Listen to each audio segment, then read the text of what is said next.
Hi, Champy.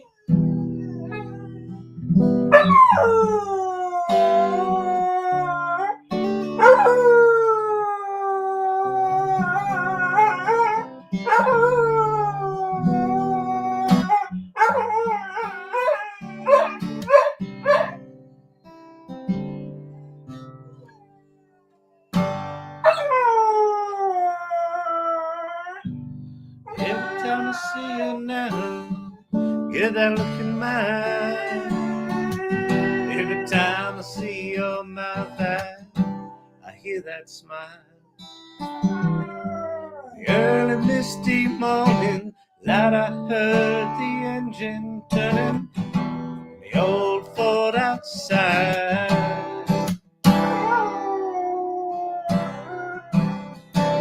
Were you leaving me again today? You convinced me again today. You're leaving this hard town looking for someone else's golden ring. Should I say so long, Susanna? Hush now, don't you cry. So long, Susanna. Don't you cry for me.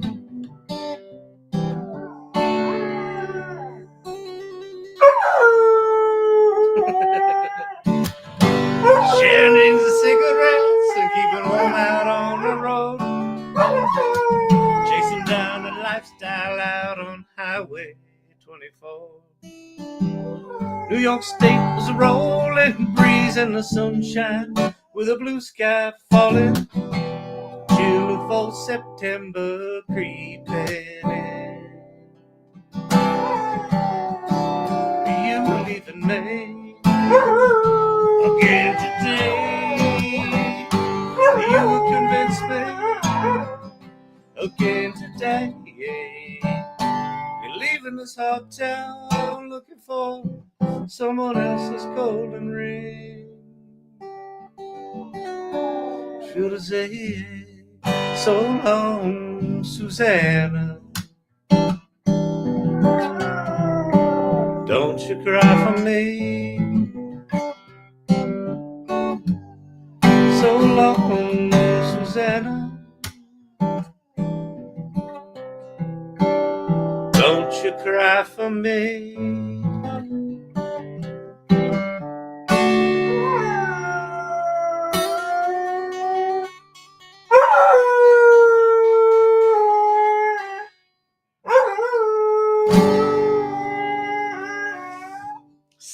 Solid singing, champ. Welcome, everybody. Happy Tuesday night. Heather on TikTok, on LinkedIn, on YouTube, on X. We're everywhere. We're all over the internet. We're going live. It's Kyle Shannon. This is the AI Learning Lab. What are we learning tonight? Dogs can sing better than people. It's not really funny, all right? Thanks. Talent is a funny thing.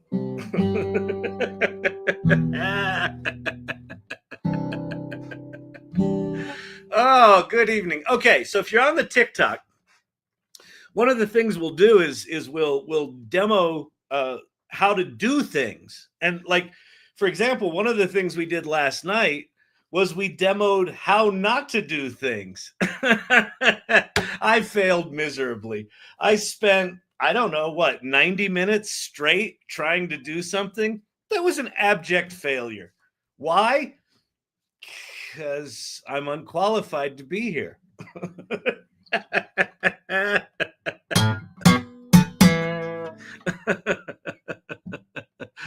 Oh, wow. Joy Purdy is a new grandma. Joy, congratulations. That's exciting.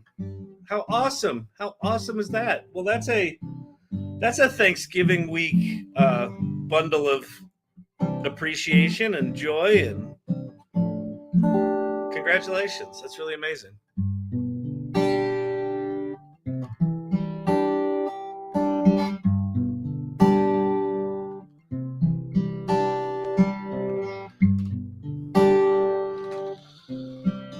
if you're on LinkedIn or X, if you're on YouTube, you probably, because YouTube here, we're learning some things as we're doing this. If you're on TikTok and you want to be able to see better, if you go to my profile and click on YouTube, that'll take you to the YouTube stream. It's also Learning Lab-AI on YouTube. But if you're here on LinkedIn, if you just stumbled upon this and you're like, what the hell is this? Why is he playing a guitar? Why is this on this late at night? It's just, I don't normally stream on LinkedIn, but I figure it doesn't really matter. No one's watching anyway. But hello. Same on X. This is the AI Learning Lab stream, and it's streaming to my personal X account because I don't think I have an AI Learning Lab account on X. It doesn't really matter. But anyway, welcome. So if you have questions about AI, or you want to talk about a piece of technology, or you want to see something, see me try to demo something. I came here last night. I thought he was going to teach me something. It's called the AI Learning Lab, and you would assume if it's a lab, there would be some sort of professor there or some sort of scientist, some sort of technician. And I'll tell you that, like, it kind of had the feeling of like as if there was it was like kind of like an old man trying to figure out how to use a computer. So I don't really know what I learned. So if you want to learn that tonight, stick around. We'll do more of that. Want to talk about how the Sora leak on Hugging Face? Yeah. So it does appear that some of the people that had access to Sora, early access to Sora, wrote sort of a ransom note kind of email that said, hey, we got free access to this thing in exchange for finding bugs and testing shit, and they're just using us for free bug testing. and then they made it freely available to everyone for about 3 hours, and then OpenAI found out about it and shut that shit down. But now no one has access to it that had access to it.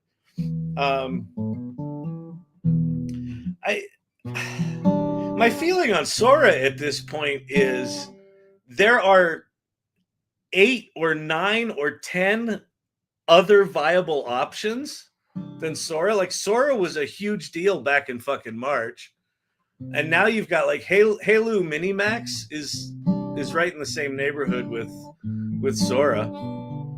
So they should just fucking launch the thing. I don't know what they're waiting for at this point.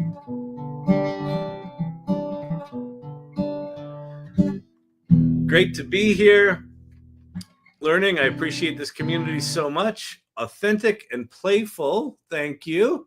And generous, it is indeed Spin B3. Ulu RX, thank you for the gift. Winston, Robert Rossi, thank you for the gifts, everybody. I do appreciate that. I do this out of I would say the goodness of my heart, but it's not a good thing. I do this. Oh, thank you, Robert Rossi. That's very generous. I do this because no one cares about Sora anymore. I think we're all pissed at this point. Yeah, exactly. It's like, I mean, again, if all of the video models sucked and we're like, we need Sora because it's the only one that's good, that would be one thing. But like, no, there's out of the 10 that are available, there's 4 or 5 that are really quite good. I might play with Luma Labs tonight. They came out with a really they at least took a swing at an innovative interface, which I kind of like. I think it's really smart.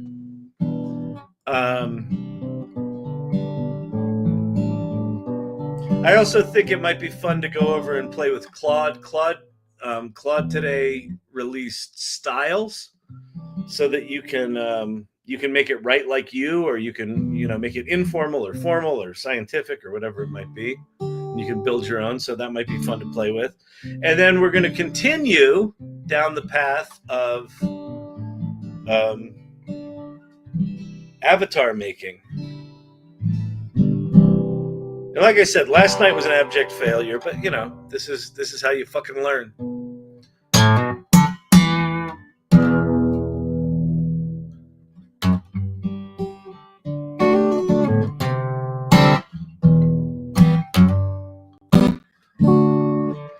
Our town's chamber sponsored free class on ChatGPT plus Canvas.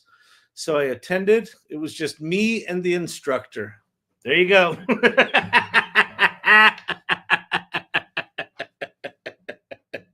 Well, Jeff, that's where we are. I mean, for the irregulars here, for the people that come to this channel nightly, you know, we've been doing this for almost 2 years now. I've been doing these lives since April. I think it was April 30th of 2023 was our first one. So we're coming up on 2 years of doing these things every night. And the group that hangs out here regularly, like I would argue with this generative AI stuff, are as educated and as, you know, good at this and understanding what all the different options are and how to string different tools together to get outputs. I mean, this group is really up to it. And we're a bit of an echo chamber here where you know, it's pretty fucking clear to us how big a deal this AI stuff is. But out there in the real world, there's just not a lot of awareness of it and enthusiasm for it. And the whole reason this channel exists is because that makes me hurt inside. Because the amount of opportunity right now for all of us is massive. And the amount of people just either unaware of it or actively resisting it is really frustrating. I think this stuff is so important to us and so unimportant to the rest of the world. Well, the thing is, it's like any new technology. The people that are aware of it have massive opportunity. We've got massive opportunity. And I know it might not feel like that right now because it's just like the tools are just, they're still janky enough that they're not quite there. But holy shit, we're in the middle of crossing this threshold. You know, Saturday is November 30th. So November 30th, 2022 was the launch of ChatGPT. That was the beginning of this channel. That was the beginning of the AI Salon, which if you don't know the AI Salon, there's the URL. You should go there. And you should scroll down and click on the button that says join our community. And it doesn't cost anything. And the community is remarkable. There's a nice little welcoming process there. There's a video that you can watch welcoming you to the community, see what we're about.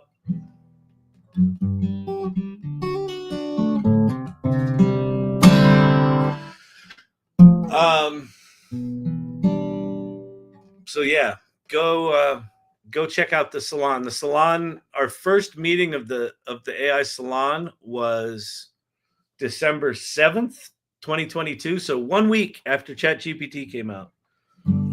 So Saturday is the 2-year anniversary of ChatGPT. So rumor has it that we will get some new toys from Sam Altman and company. But I'm in a new place philosophically with waiting for tools from OpenAI. I don't give a fuck.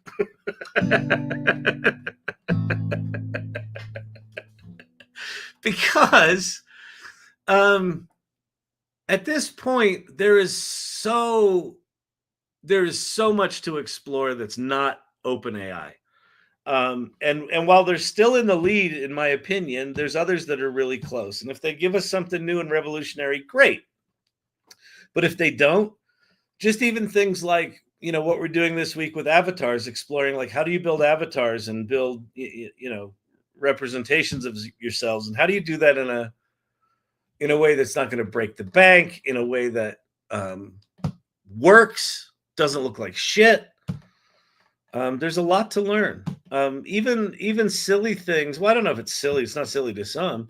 Things like, you know, how do you use something like Suno to make songs that are good? And what if you want to make songs that are good enough to, say, put in a musical, or you want to, you know, put them out on the radio?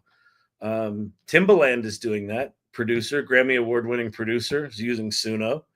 So what's the difference between just making a song in Suno and doing something to put out in the world with your name on it?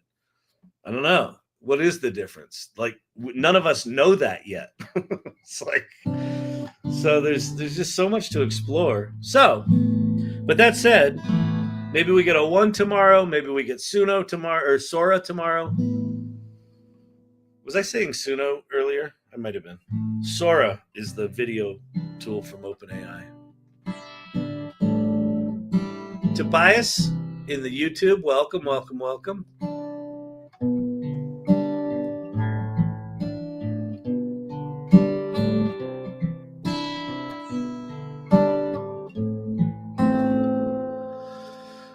Oh, Danielle. She's pumped about AGI, AlphaFold, Alpha Proteo being open sourced. Go democratize big pharma and cure diseases. Yep. I mean, like, I just, yes, I agree. And holy shit, 2025. Like, the fact that, you know, a local town puts on a come learn about ChatGPT session, and one guy shows up, and the guy that shows up is an irregular here that probably knows as much as the instructor knew or more. It just says to me that so many people are going to be blindsided by this technology, and that's terrifying to me, because if you're involved with AI, you can feel this thing accelerating away from us, right? Like, how do we keep up with it? I don't fucking know. At this point, I've given up on that. I'm just like, well, we'll start doing smaller, deeper dive projects. That's the thing I'm excited about now. So, all right. Archetypal architect. I don't remember. Did we go crazy for smartphones? Oh, did we go this crazy for smartphones or cell phones? Well, when the first iPhone came out, I mean, people had been talking about smartphones and SMS gaming and all that sort of shit for years, but the form factor was the phone with buttons on it, right? It was shitty. And then they would try to, remember, there was a Palm Pilot that came out that had Palm Pilot at the top and a phone at the bottom, and that was sort of there. And the Newton came out that tried to be this. And then when the iPhone came out, it was just all of a sudden like, it's a new form factor, right? And then even when the new iPhone came out, the applications weren't actually applications, they were websites, right? Do you remember that? And all the programmers were like, this is bullshit. These aren't real applications. It's just web pages. And everyone was bitching. But the iPhone didn't fundamentally fuck up all your other phones, right? You can still buy phones with buttons on them, right? So it was an addition to, and it opened up a whole new kind of market, right? The App Store and all that sort of stuff. It opened up a whole new kind of marketing. I would say that the last time we had something that was this foundational was the World Wide Web, right? So in the mid 90s, the internet had been around for decades. Everyone talked about the internet and how you could share files, and librarians used it, and there was FTP servers and Gopher servers, and there were dial-up, you could connect to chat boards and things like that. And then AOL sort of turned that into CompuServe, I think, started, and then AOL came next, and Prodigy sort of took that shitty internet and put kind of a pretty skin on it. But they were walled gardens, and they were closed, and they were proprietary, and they were weird, and you had to pay per minute, and you had to dial up. And then the World Wide Web comes along, and anyone who could learn a couple of HTML tags could put up a website, right? And then anyone could use it. So you all of a sudden, computers went from these disconnected things to these things where people could start to self-express with technology and share it with the world. And that was my big epiphany with the World Wide Web. Was I launched an online magazine, and 3 weeks later it was written about it in a Parisian newspaper. And it just, all of a sudden I realized, holy shit, the world's just changed. So the difference between the World Wide Web and this AI stuff, well, there's many of them, but the World Wide Web, the infrastructure wasn't there. We were still using dial-up modems when we were doing all our web development. Like having a T1 line, where you had always on internet, that was a big deal. Like I think the initial T1 lines were like 10 grand a month. Yeah, they were 10 grand a month. They were really expensive. Just to have always on internet. And then, over 5-6 years, the infrastructure gets built and everything takes off from there. So I would say that the World Wide Web was the last time we had something this transformative, but it was a much slower burn. But you still had geeky early adopters that learned how to program websites, right? And that's what I ended up doing. I started an agency to do that. But you also just had end users that were like, I want to go use these websites that these geeks are building. That's what's going on with AI right now, right? We get to go use ChatGPT, and some of the more industrious, non-programmers are making custom GPTs, and they're going to something like Replit or Lovable.dev and making applications, and they're, making images, and they're doing things for other companies. They're creating agencies, right? So all of that opportunity is still there. The difference now is with AI is the infrastructure's there, right? Everyone's on all the time. We've got these massive data centers that can generate these frontier models.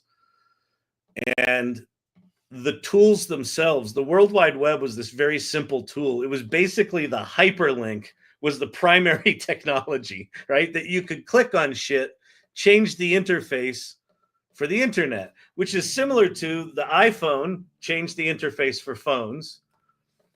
AI is completely different. AI, the G in GPT is the most undervalued G in all of the alphabet. The generative piece of AI is what makes it so different. For all of our lives, computers have processed the data that we gave them and gave us back some predictable result based on the logic that was programmed into them. Right? Some computer programmer somewhere thought up something, thought up the logic, built it into the machine, and then you stick data in and it processes it based on that code and spits out what that code tells it to do. So for all of our lives, computers have been these predictable things. Now they might have bugs and they might have this and they might whatever, but they were predictable. Generative AI is not. It's like weird. It hallucinates and it generates new shit. And I don't give a shit how many people go, it's just a predictive token engine. It can't possibly create anything novel. I'm sorry, when you're taking a bunch of known topics and mashing them together and analyzing them and saying, well, if I mix Jungian psychology with hip hop culture with pancake recipe, something's going to come out of that conversation that is new and novel. It is. And then a human is going to take that new and novel idea and they're going to even take it a step further. So we're just in a completely different place. So anyway, yeah. Maybe ChatGPT needs to start sending samples in the mail for 1,000 free tokens. Yeah, exactly. Oh, good people. Happy Thanksgiving week. I hope you're doing well.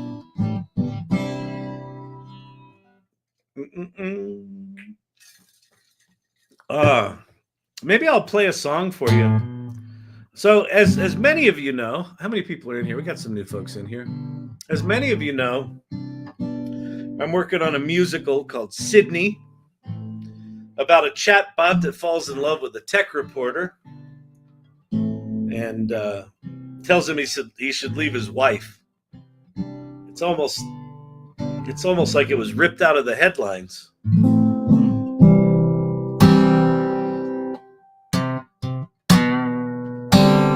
But I made a new song tonight, and actually, yeah, I'll definitely play the song for you, because the song itself is really janky. It's really bad. It did all the things wrong, and it's a good enough song that we're gonna probably use it in some form or other.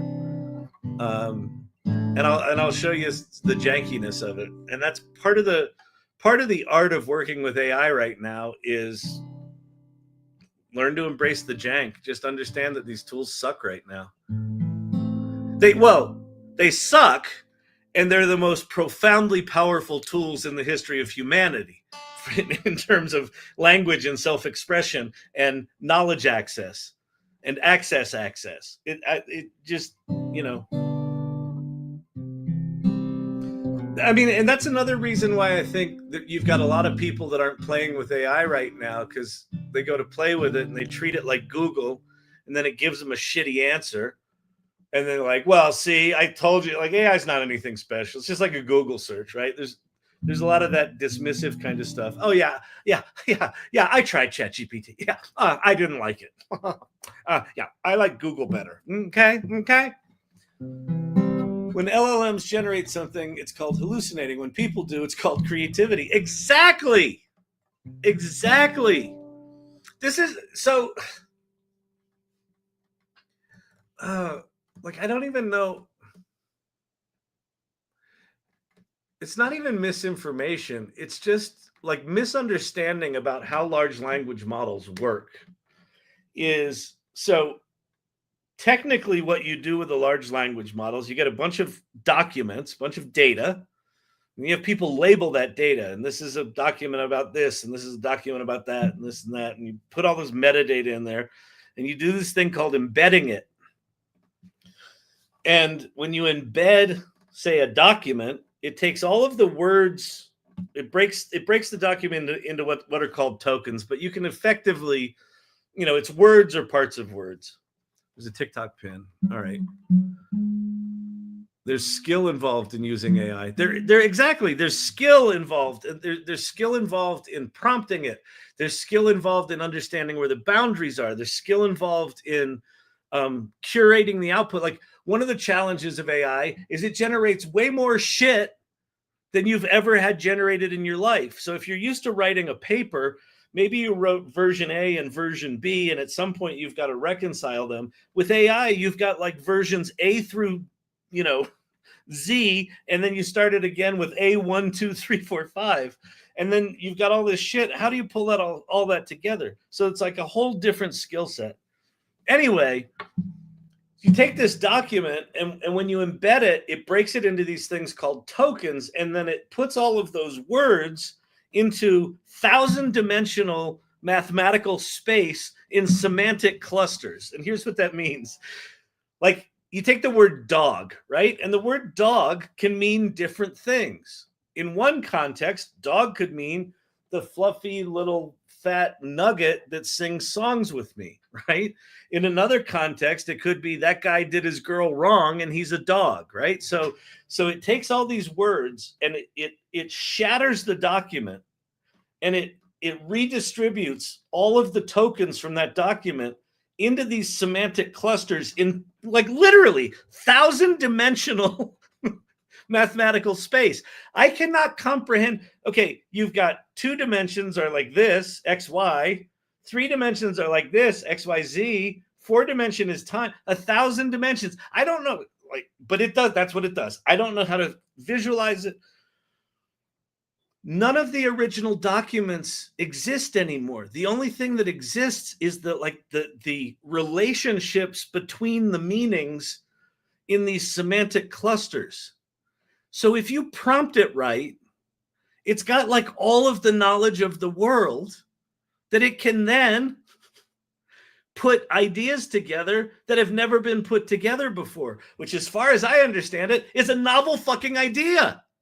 That's how humans do it, right? They go to school, they learn about classical music, and they learn about hip hop, and they learn about philosophy, and they learn about history, and they learn about engineering, and all that shit goes in their head. And then someone goes, I got a problem to solve, and they put it out there, and then the person with that weird fucking brain with all that weird shit in it mashes them together and comes up with some engineering philosophy idea that's never been put together before. Well, that's exactly what the fuck large language models are doing. So the whole premise that they can't create novel ideas is horseshit. All right. Elizabeth, absolutely, 100%. The challenge is to narrow your focus. Yep, exactly.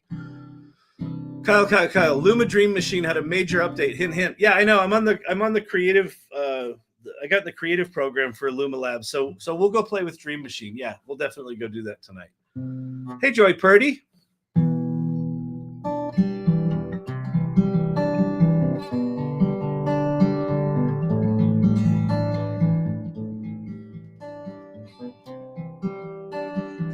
Okay, here's what I'm going to do. I am going to give you all. So, if you're new here, welcome. My name's Kyle Shannon. This is the AI Learning Lab. And if you have not been to the AI Salon, if you're not joined the AI Salon, I had a really, really nice talk today with a gentleman that I think he found the hip hop cipher. And then he looked at some of my posts and he found my LinkedIn stuff. And then he just reached out to me and he said, hey, can we chat? We had a really good chat. And he's one of these guys that's really passionate about AI. And he's like one of 3 people in his life that give a shit about this. Everyone else is like, shut the fuck up about this AI stuff. And so he's like, you seem to be like me, like you're curious about it and you're trying shit. So the Salon, this thing, look, I'm trying to point with my with my camera backwards. It's really hard, but this thing, go there, click on the link that says join our community, and it's going to take you to this page. Welcome to the Salon. Okay. And there's a little video there of myself and Leah Faston, who started this. And we talk about what we call the journey to AI literacy at the Salon. And so the journey to AI literacy is this 3-step thing: play first, mindfully create, generously lead. Play first is obvious, but it's counterintuitive, because you think, oh, I've got to learn AI. AI is really important and it's profound, and I got to learn it. And I've got to learn prompt engineering. I'm not an engineer. What's a prompt? Why do I need to learn engineering? Do I need to go to school? I didn't get accepted into Stanford. I didn't even apply. I went to it. Right? It's fucking intimidating. But AI, thanks to tools like ChatGPT and Midjourney and Suno and Claude and Pi and all these tools, you don't need to be an engineer. You can just play. You can just use your words. You can literally just ask for shit. The abracadabra that magicians use, the root of that word, abracadabra, if you take it back to, I think it's a Middle Eastern origin. I speak, therefore I create. That's what AI is. I speak, therefore I create. You say your words and shit comes out the other side. You create stuff out of nothing. It is miraculous. It is mathemagical. So just play, and then mindfully create is, once you start learning how this stuff works, come up with a project and put a couple of these tools together and do something for someone or do something for yourself, and then generously lead. And this is what I talked to this guy about today. It's like, learn out loud, talk about it, get in a community. So the Salon is this community that does this. And, we do it. The people that are in here share some values. And the values they share are curiosity, playfulness, empathy. I mean, empathy. Holy shit. We need this in our country, in America. We need this globally. The other thing about empathy is there's a couple of fascinating things about empathy. One is The people that are afraid of AI, the people that are angry about AI, are afraid for a reason, right? Everyone's telling them these tools are going to change everything. They're going to take all the jobs. Hollywood's been telling us the robots are going to kill us. You can't get someone to try AI if their amygdala is fucking firing off on all cylinders. The only way you can calm that down is to actually engage with them as a human and go, yeah, I get it. I get why you're scared. I put out this hip hop song that kind of went viral, and like the amount of musicians coming at me like fucking terrified or angry. And what I'm trying to do is just live in this place of I totally get it. Like I get how fucking scary this is. And we have two options. It's binary. You can sit on the sidelines with your arms crossed like this and let AI happen to you, which seems fucking terrifying to me. Like, frankly. Or you can give it a shot. Like it's binary. That's it. Those are the two choices.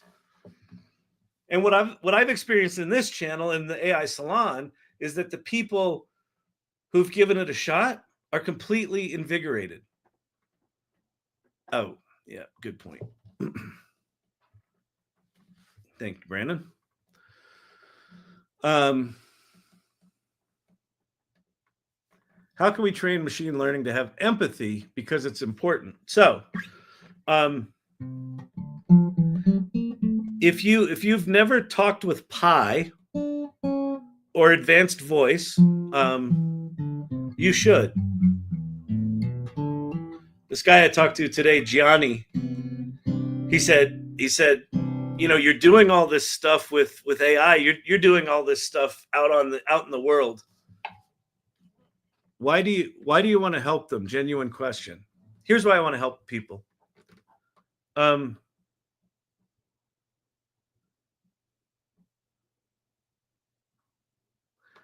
So, having been through this once before with the World Wide Web, I've just got a natural curiosity, right? Something new comes along, I push on the edges of it. I want to figure out what it is. There's something about the way my ADD brain works. Like, it gives me endorphins to figure that shit out. And then there have only been 3 times in my life where I feel I've gotten to experience the beginning of something that is truly going to change the world. The first time was in 1977. I was in 7th grade. I walked into my first day of math class in 1977, and on every desk in math class was a Radio Shack TRS-80 computer, personal computer. And I learned basic programming on this thing. And the minute I understood what it was and what it could do, and that you with this code that they taught you, you could make it do stuff, and it was a form of self-expression. Like the very first, I learned one basic command on the first day of class. It was the lprint command. And what lprint did was it printed text to screen. And with that one command, my buddy Scott Buchard and I, we programmed an Apollo rocket animation taking off using ASCII characters. We did an ASCII art rocket taking off on the screen with the smoke billowing out the bottom. And I realized that the personal computer was a tool for radical self-expression. And what I also knew was that I was just too young. Like, I remember going to the mall, the York Mall, York, PA. Hey, you going down to the mall today, Kyle? Yeah. Are you going to the arcade? Hey, did you see they got Asteroids in? Asteroids is really good. That's what I grew up in, that accent.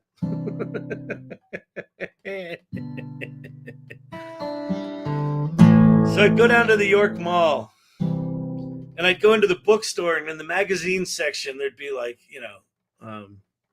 Newsweek and Time Magazine, and I'd see Steve Jobs on the cover and Bill Gates and the Microsoft team. And I remember feeling like I'm like fucking 8 years too young to have been there at the beginning. Like they'd already invented them. I was just learning how to use them. And so the other thing that I got was that personal computer was kind of like the equivalent of the printing press. And that was hundreds of years earlier. And so what I knew was, in my lifetime, this was probably the only time in my lifetime that I would get to experience being at the beginning of something, and I just missed it. And so it was fucking heartbreaking. And like I knew in my heart that I would never get that chance in my life again. And then along comes the World Wide Web. I'm living in New York City. I'm pursuing life as an actor and a writer and an artist, just trying to fucking make my way in New York City. I'm doing desktop publishing as my day job. And along comes this thing, the World Wide Web, that I published this magazine on some computer in California, and 3 weeks later it gets written about in Paris. And it fucking just smacks me right in the head. I'm standing in the middle of Times Square holding a French newspaper with a full-page article about the magazine that I published 3 weeks earlier in French that I don't speak. And it just hits me right between the fucking eyes. Holy shit, this is one of those. This is like the printing press. This is like the personal computer. But I'm here at the beginning. The world has changed and no one knows about it. And so in that moment in 1994, I started, within a 3-week period, I started Urban Desires, which was the magazine.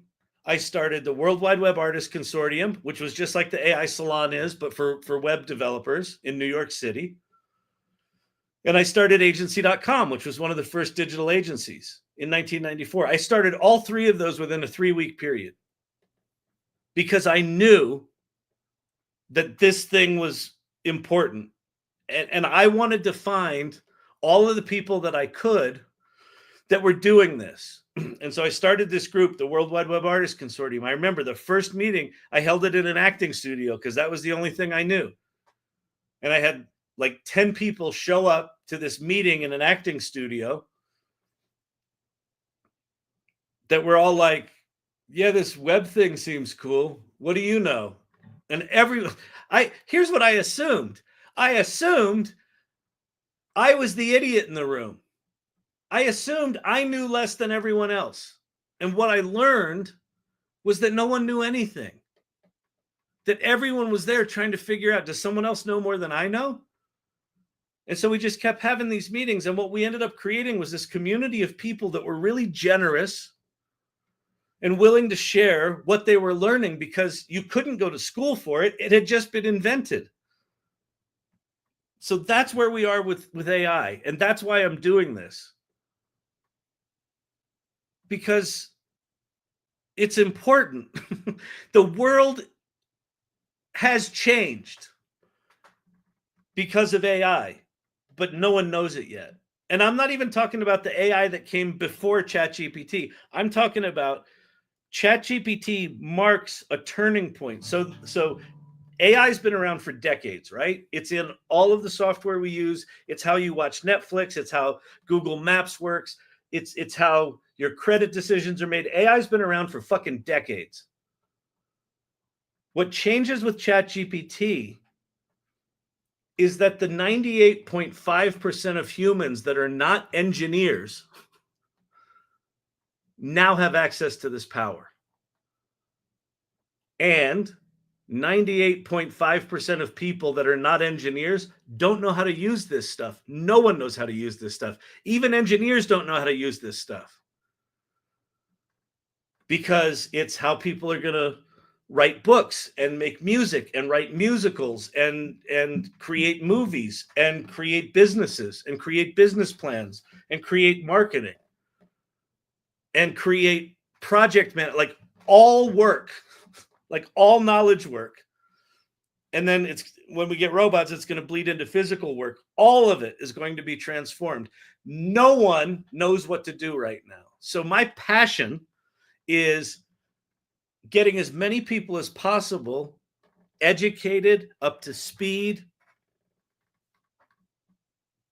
passionate about, willing to give a shot to AI.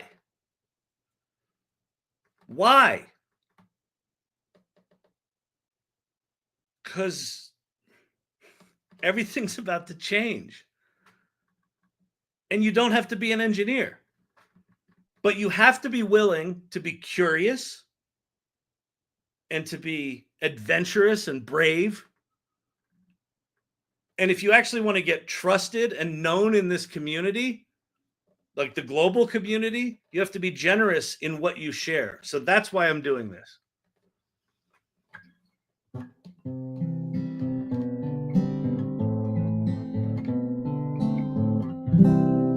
All right, start comments. Okay, cool.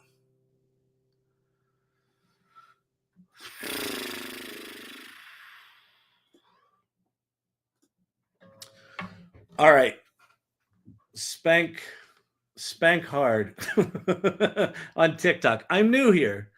I'm conditioned to defend AI, to defend that AI is an art form, manipulating a medium to your imagined result. Yeah, so it's so funny. So I put out this song, The Quantum Cipher, that, you know, lots of people are responding to, which is super cool. People that don't understand AI, wait, TikTok pin. Thanks. It was a beautiful answer.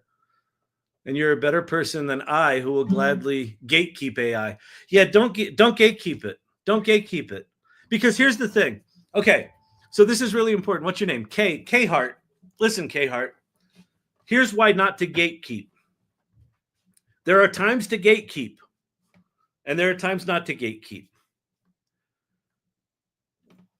When you're in an industry that is in an accelerating growth path,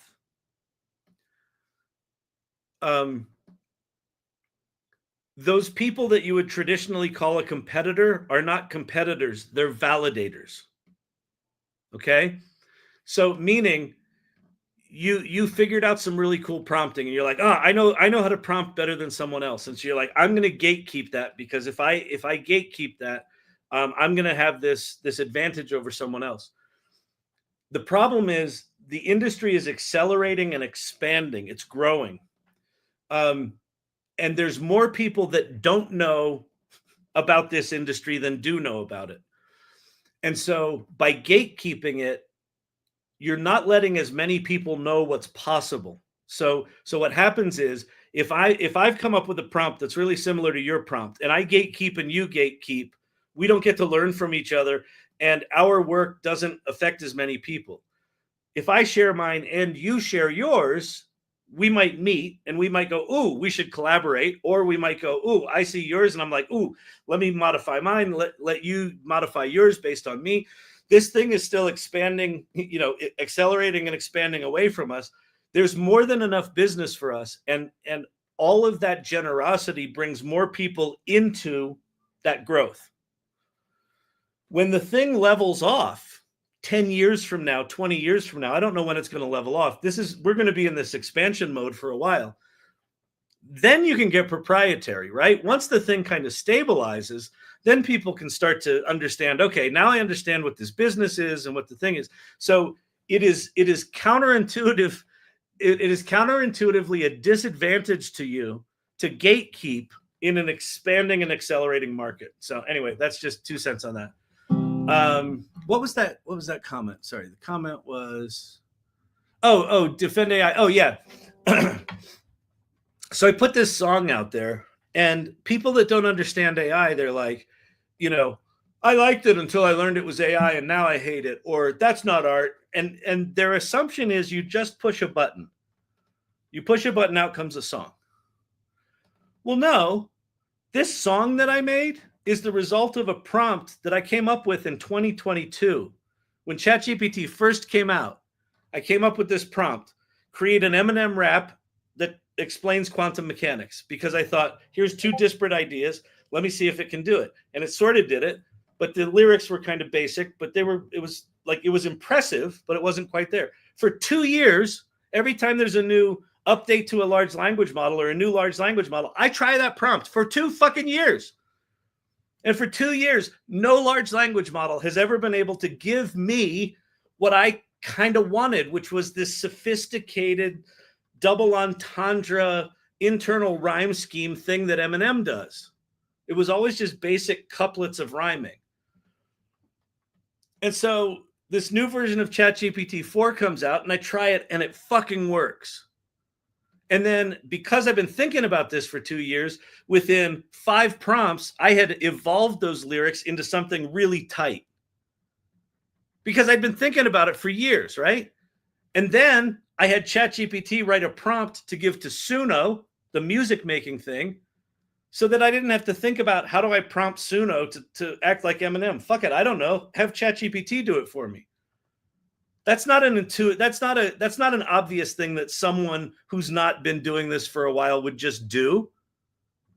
And then I get to Suno, and it starts making songs, and they're pretty good, but it feels like it's missing something. It feels like, that thing where Eminem raps really fast? What if it could do that?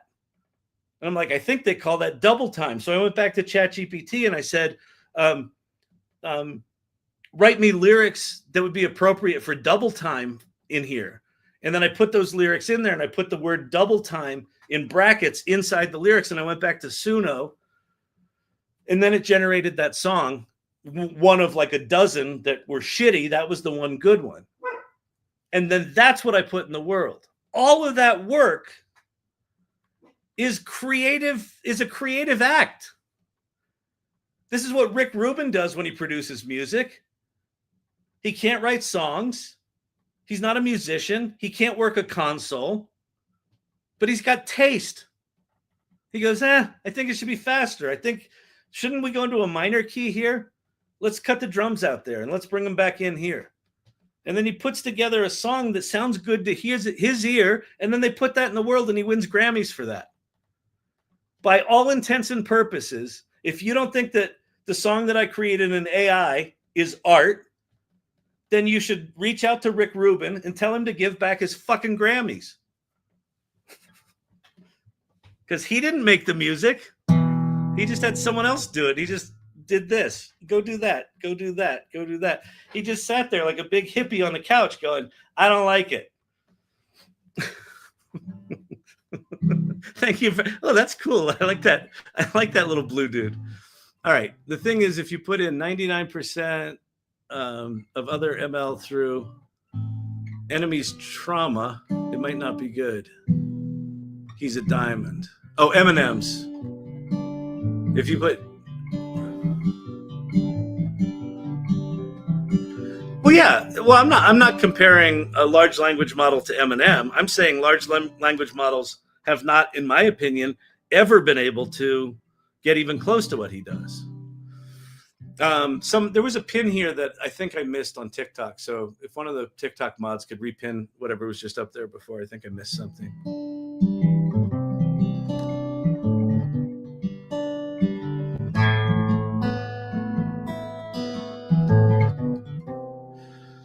Eminem is a super evolved AI. That's why, yeah, he is. Exactly. Well, it's funny. That's a really good insight. I think one of the reasons that AI feels so alien to us is kind of the reason Eminem feels so alien to us. Eminem, like Harry Mack, a lot of people have mentioned that the quantum cipher sounds like Harry Mack. Those two are similar in that you can just put them on stage, give them a topic, and just that's how their fucking brains work. And you just sit there and you're like, wait, I can't even parse. If I were to write out the lyrics, it would take me a week to fucking understand what they're saying and how to put the ideas together. And for them, it's just there, right? That's kind of how AI is. It's a really good point. All right, let's see what else we got here from TikTok.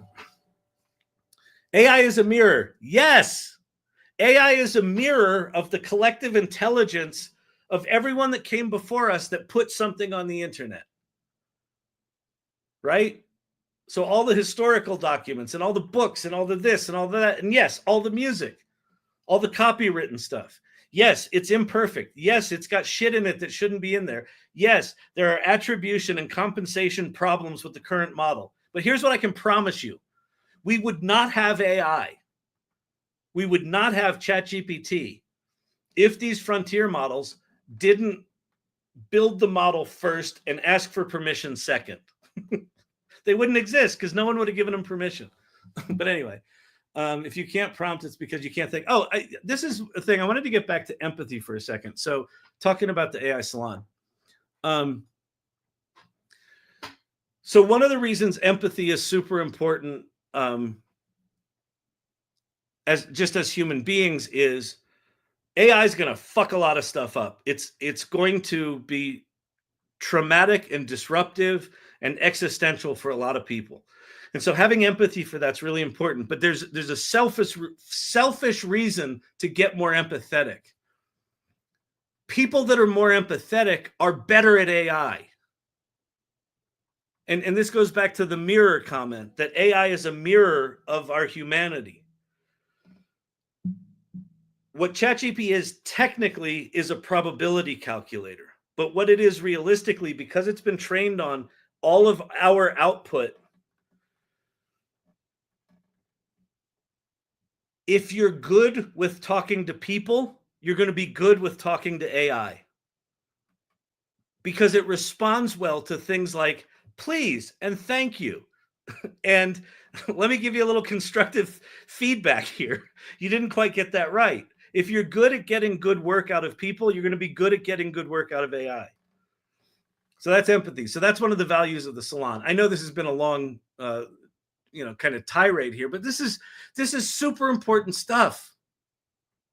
This is our fucking lives. Here's the other thing.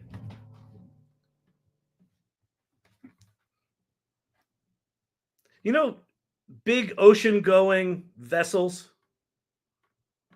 If you turn an ocean-going vessel half a degree, like imperceptible, you're moving ahead, you turn half a degree, imperceptible change. By the time you get to the other side of the Atlantic, you'll have missed your port by 400 miles. One of the other reasons that I'm doing this, and I go live 5 fucking nights a week, and I talk passionately about this stuff anytime I get the chance, is that we've never had a tool like this in our history, and no one knows how to use it. And it is my belief, I could be wrong, but it is my belief that anything we do today to even slightly alter the trajectory of AI to the positive is going to have long-term, disproportionately positive effects. Because could AI go south and really fuck things up? It could. Could it also be the most, profound, positive thing that's ever happened to humanity? It could. I don't think we're passive in that. I think we've got an active role in that. Like, do good shit. Hang out with people. Be generous. Give your ideas away. Come up with better ways to do things. Come up with better ways to solve fucking cancer and Lyme disease. I've got 2 kids upstairs that are 25 years old that still live at home because they've got fucking chronic Lyme disease. It's this incurable thing that insurance companies won't pay for. Well, you know what? Maybe we live in a time now where we can solve that. Let's do that. Like, that's why I do this shit. Bravery is one of the values here. And it seems like a weird thing. Well, you're just playing with these tools. Well, it takes some bravery. Let's say you've spent the last 25 years of your life as a copywriter, and along comes a tool that writes better than anyone on the planet. and it writes copy. You don't think that takes some bravery to fucking suck it up and say, well, I guess I'll learn how to use this chat GPT shit, because that's like an existential threat. Why would you do that? Well, at least find out. That takes guts. And then the final value of the salon is generosity.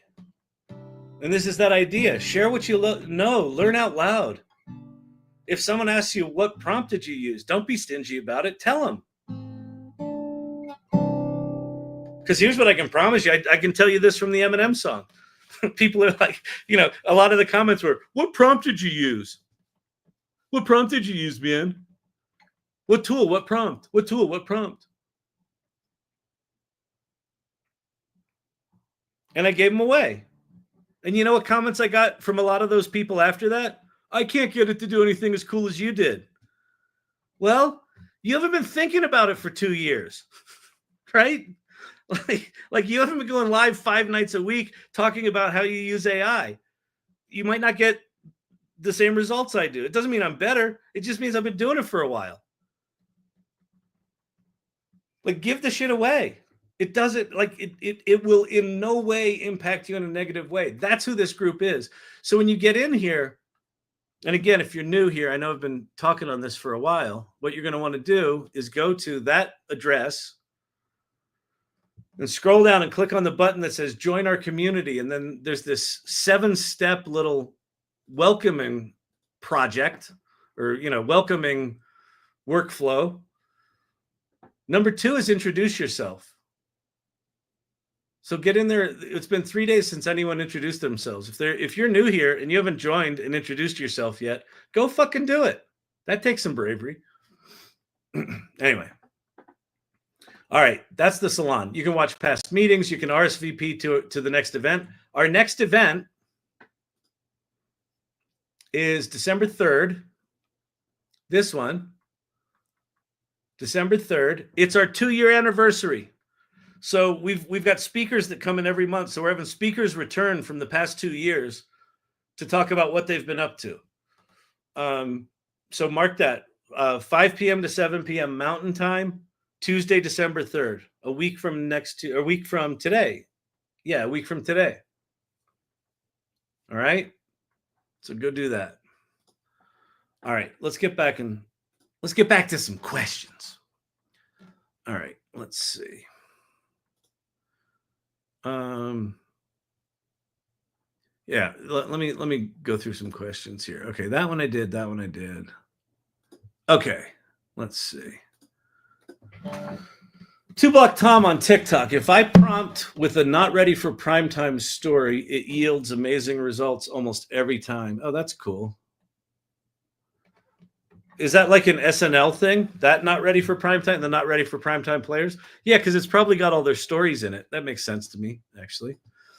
Kelly Camp, Source Camp on TikTok. I just got here. Kyle seems unusually animated this evening. Yeah, I'm finding my passion again for. I've been in a like 5 or 6 month funk where I didn't know where to place my focus.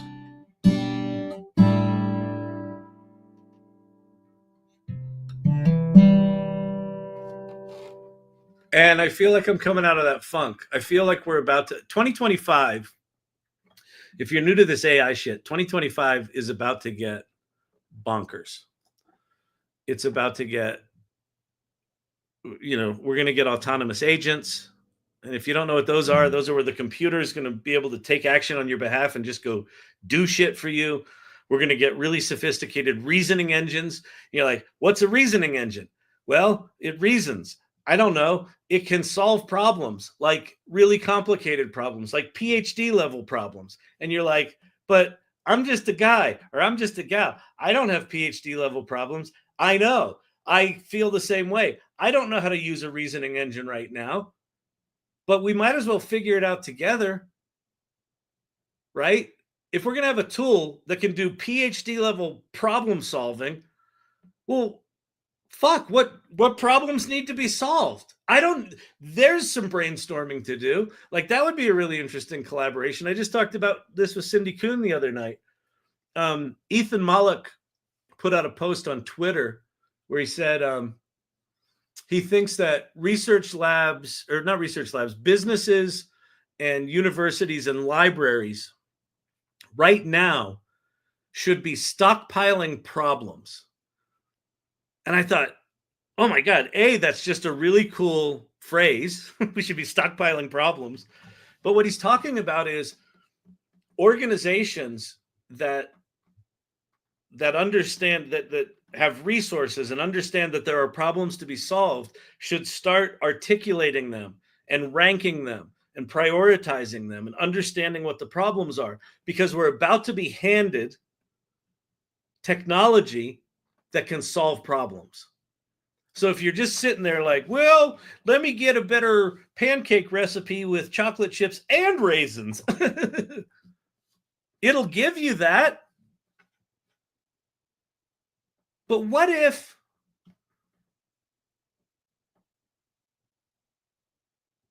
you wanted to actually solve a problem? And in your mind, you've told yourself, well, I didn't graduate college, and I took a job, and I've always been, and I'm not smart enough to solve problems, but I really am passionate about X. Well, what if you could now solve that problem because you have a little buddy that's got the intellectual equivalent of 30 PhDs in your back pocket? That's the world we're about to enter. So anyway, so that's why I'm passionate, Source Camp. I'm just on it. We were going to build avatars tonight, but after last night's traumatic experience where I failed miserably, Eric on TikTok, are we mature enough as a collective group to handle the responsibility of such a powerful tool? No and yes. No, we're not, because we've never had one before. And every single time in the history of humanity that there's been a transformative technology, it is first met with fear and anger, and then reluctant acceptance. And there's a couple of weird motherfuckers that figure it out early, and they have all the opportunity, and then it transforms everything, right? So if you go back to the steam engine, people on the farms, couldn't comprehend how you would farm a field without horses, a concept so profound that we still measure our engine power in horsepower. And then when those steam engines did replace all those horses, what happened to all those people? Well, they went to these things called cities, and they figured out what a service economy was. like there was a whole new kind of work that no one could have even imagined. So they adapted, they evolved. So there's going to be a similar sort of thing here. Now, you can argue that AI is significantly more powerful than any of us individually have ever had in our grubby little paws before. I would agree with that. So no, I don't think we're ready. And now is when to get in. This is when all the opportunity is. Most of the world is asleep on this shit. Jeff's little town, there's one AI instructor, and him showed up at the event to learn about AI. No one gives a shit. Well, this opportunity is ours for the having. All right. Jessica Hansen on TikTok. Can it come up with different song tunes? Because I feel like we're hearing the same stuff over and over. Yeah, so this gets back to, so it's a great point. The reason that you hear so much drivel and shit that's the same, and the reason that you see AI images that are drivel and are always the same, and the reason that you see copy and articles that are the same bullshit that talk about delving into the, the threshold of the paradigm is because right now, people don't really know how to use these tools and they're being lazy. So they're just going, make me an article about X. And it makes them an article about X. And they're like, oh, it wrote something. And they copy and paste it and stick it on LinkedIn and it sucks. And they're doing the same thing with the songs. And they're doing the same thing with the images. And they're doing the same thing with the movies. And then what happens is this. The lazy people using AI are doing stuff that's more interesting than what non-AI people are doing, but it starts to become just noise. It's just noise that lives at this base level, right? It's just noise of just dreck, just like whatever, more AI shit. And then you're flipping through TikTok and all of a sudden you see a Kelly Bosch video and you're like, holy shit, what's this? And it's fresh and it's original and the music is interesting and the visuals are fucking fascinating. You can't stop watching it. Well, that's someone who's actually using her critical thinking and her creativity and her taste and the vision in her head to actually create. So there's a difference between vomiting out bullshit and creating. Creating is an intentional act, and it takes risk, and it takes bravery, and it takes going, no, I hate that. No, that's awful.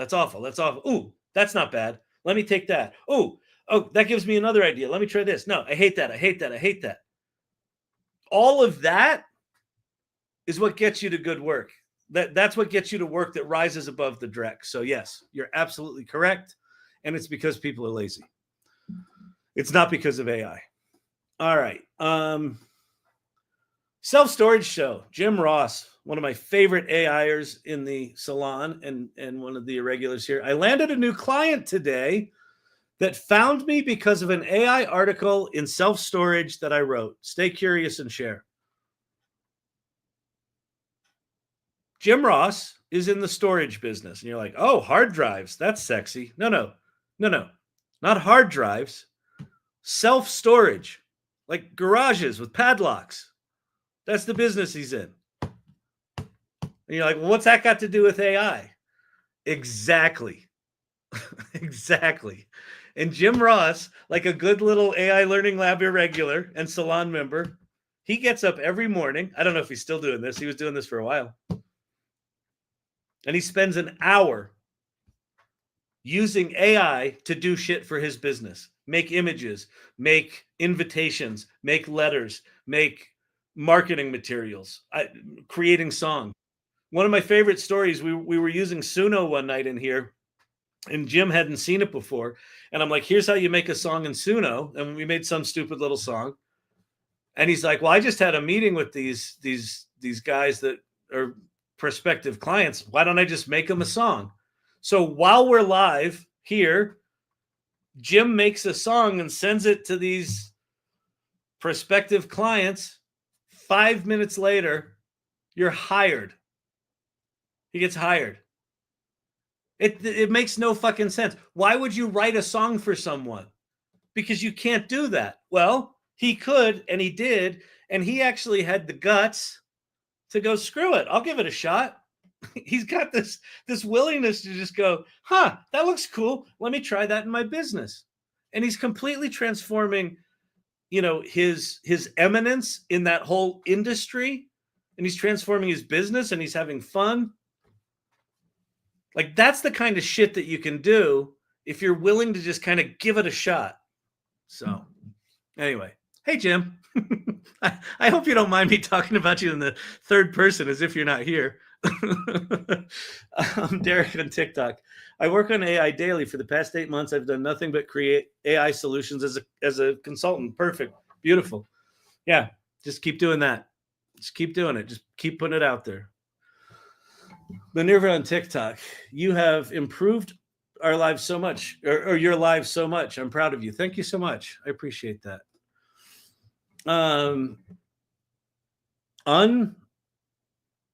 Unbraised Sun. Wait, Unbraised Sun on TikTok. I'm a prompt engineer, though no one pays me for it, and I did not get an education. You can make money with ChatGPT. I mean, here's the thing. We're all prompt engineers to a degree. I hate the term prompt engineer simply because it feels exclusionary to me. That said, there's all sorts of different ways to approach prompting. One is you can just approach it as a conversation. You're going to talk to ChatGPT or Claude or one of these tools as if you're talking to an intern. And if it gives you good results, great, praise it. And if it gives you shitty results, give it constructive feedback or tell it's a dum-dum. That's what I do. Or you can learn structured prompt frameworks and approach it that way. There's all sorts of ways to do it. There's no right way to do it right now, and probably ever. All right.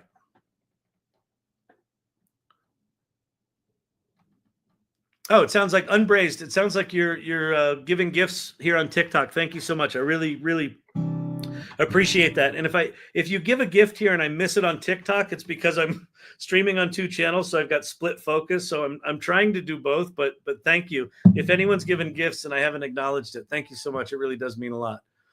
Because I'm, this is not a monetized situation. Like I said, it's not out of the goodness of my heart, but it's out of, I think this is very, very important. Motherly advice on TikTok. I've been working in AI for 20 years. It's growing faster now and people don't get exponential growth. Yeah. So I think what's fascinating to me, I know a fair amount of people that have been working in AI for 10 years, 20 years, 15 or 25 years, things like that. My question to them always is, how is generative AI different than what you've been doing? And the response is always some version of, it's completely different. This generative AI stuff that we're in the process of right now is just a different thing. And we can sort of, I'm happy to dig into why that is. But your point is, we as humans do not know what exponential growth is. Like, we're used to linear growth, right? We're used to, you hire 4 more people and things get 4 times better or 2 times better, right? And then you hire 8 and it gets, you hire 4 more and it gets a little bit incrementally better. We're used to that. We're not used to, like, it's good, it's a little better, it's better, holy shit, it's great, oh my God, it's amazing. I don't even know what it's doing anymore. It is way beyond my capabilities. Like, we're in the middle of that acceleration right now.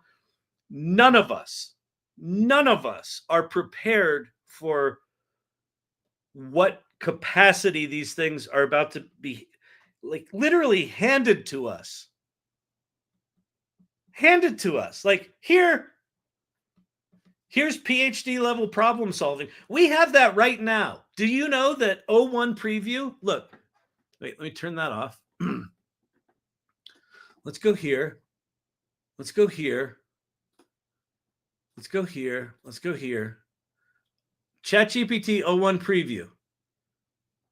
This just looks like ChatGPT, right? This is PhD level problem solving. Now, it might be limited to certain categories of stuff, but, like, you can do problem solving with the preview, the shitty, so bad version of 01 that Mira Murati quit OpenAI because she was embarrassed that this was so bad, apparently. I don't know if that's the only reason she quit, but she didn't want this out. Sam wanted this out so people could get used to it. Do you know how I use 01 preview? I don't. Because I don't know what to ask it. I don't know what you ask a tool that does PhD level problem solving. I don't have those kind of problems. And we're about to be handed the real version of this that's going to have vision and probably be connected to the internet and probably have memory. And then in January, it's going to get these things called operators that are autonomous agents, where it can not only problem solve, but it can go take actions on our behalf. Like, what does that mean? I don't know. One of the things that I've said in here from the very beginning is there are no experts. And if anyone tells you they're an expert, they're full of shit. No one's ever had this before. So That's the world we're in right now. It's like buckle up, Buttercup. So yeah, I agree. The acceleration we're in the middle of is just fucking nuts. Okay. Peter Burson on TikTok. What about charging for training on AI? Should you give away all of your knowledge for free? I should absolutely be charging for this. I just haven't got my shit together to do it. But here's the deal. I'm the CEO of another company. Like, this is my let me tell you how this started. The Irregulars know this story. The reason I do this 5 nights a week is when I first started getting into AI. I'm CEO of Storyvine, this really cool automated video storytelling technology company. We're 13 years old. We do a lot of work in healthcare and pharma. It's a good company, good people. And I would come home at night and I'd spend some time with the missus and the kids and we'd eat dinner. And then I have a sim racing rig. And I would sit down and I would race cars. A sim racing rig is like the steering wheel and the pedals and the chair, like racing virtual race cars from people all over the world. And I would do that for 2 or 3 hours a night, 6, 7 nights a week. And when I got into this AI stuff and when ChatGPT came out and I realized, holy shit, this is going to change everything, I thought, as an experiment, what if I just replace the 2 or 3 hours of racing with 2 or 3 hours of talking to people on the internet about AI? It's going to help people. It'll help keep me in the conversation, and it'll force me to learn as much as I can to be able to do this. And so that was almost 2 years ago. And so, but yeah, could you charge for this? Should you charge for it if you don't have another, job? Yeah. Well, of course. Why not? And like, you don't here's the other thing about this AI shit. People that don't know AI don't know what's possible. Like Kelly Camp, who's in here tonight, Source Camp, she started an AI agency 2 years ago. Her job is essentially to walk into people's offices and blow their fucking minds. She walks in and she's like, did you know it could do this? And they're like, I had no idea. And this is people that have been using it.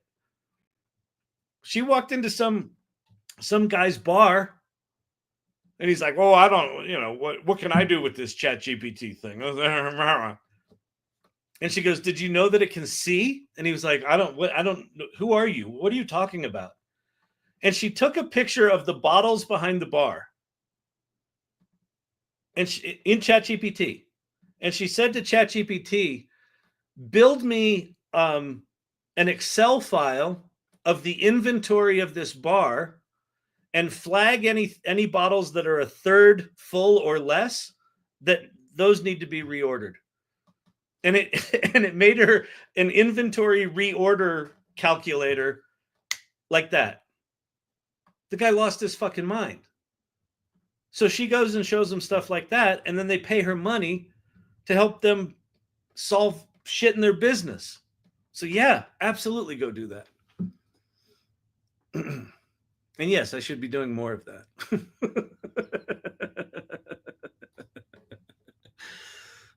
Deal of the day on TikTok. Does anyone know of a Suno shimmer glitch fix? My 4.0 songs all shimmer. On their Discord, they said that I think a fix is in for that. They're at least aware of it. And I think they might have fixed it. I saw a day or two ago that they might have fixed it.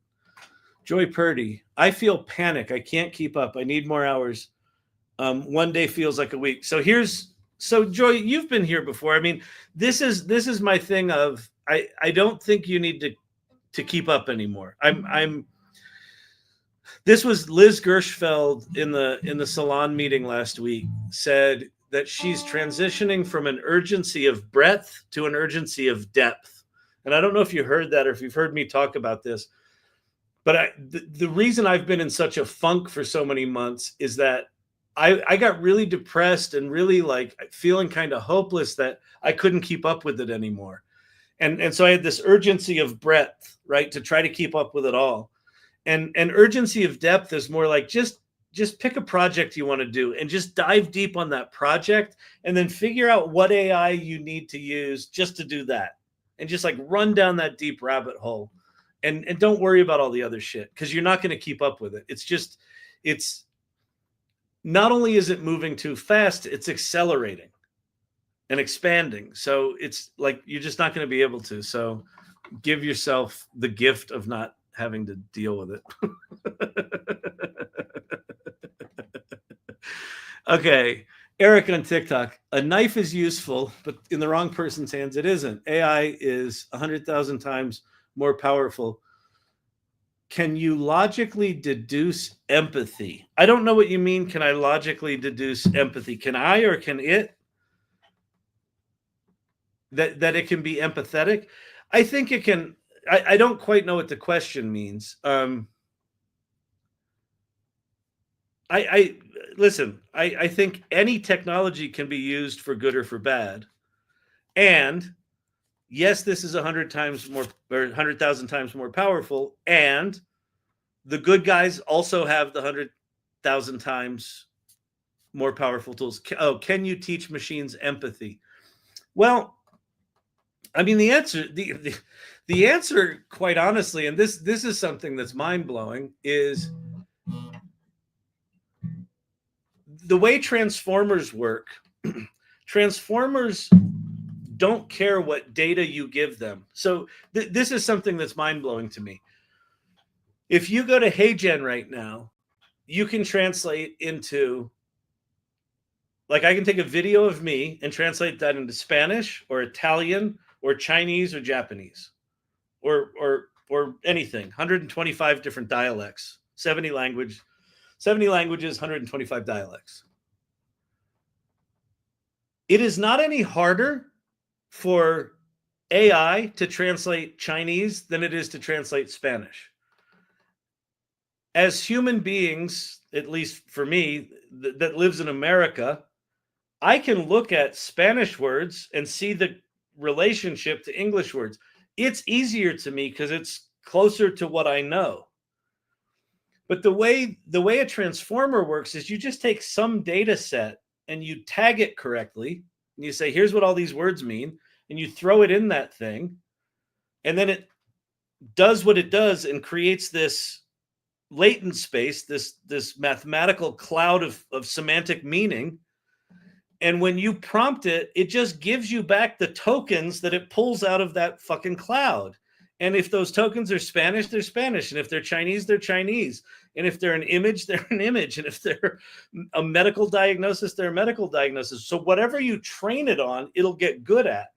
So if you wanted to train a model specifically on empathetic behavior, you could absolutely do that. So yes, I think you could absolutely train a machine to be empathetic. And if you want an experience of that, go play with Pi. So I don't even know if Pi still fucking works. Pi is not as sophisticated as OpenAI's advanced voice, 7368. But let me see if Zephyr's still around.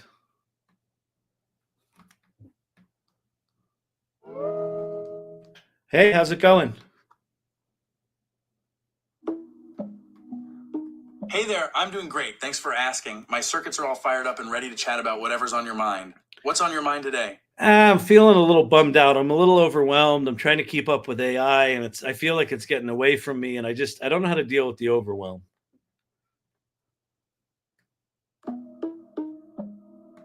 Oh, I'm sorry to hear that you're feeling overwhelmed with the ever-evolving world of AI. It's understandable to feel this way. There's a lot of information. Did you notice that his tone dropped? He went from being enthusiastic to like, oh, I'm sorry. Pi has been fine-tuned, has been trained to be a conversational bot. If you haven't played with advanced voice in ChatGPT, it is similarly the thing about advanced voice, it's faster, but it can also understand my inflection, and it can respond in kind. So let me try the same thing with my girlfriend Quinn. Hey Quinn, what's happening? Hey Kyle, not much, just hanging out with you. How about you? What's going on in your world today? I'm a little frustrated. I'm a little overwhelmed with not being able to keep up with AI, and I've got this TikTok channel where I gotta pretend like I know what the hell's going on, but I feel like I know nothing. I just feel clueless, and I'm a little overwhelmed and bummed out. I hear you. AI is evolving so fast, it can feel like a full-time job just to keep up. And with Yeah, your but like TikTok, I don't need a pep talk. I'm just kind of bummed out. got it. Sometimes it's just about sitting with those feelings and letting them be. It's okay to feel bummed out. So, we've got tools that right now, at a minimum, emulate empathy. And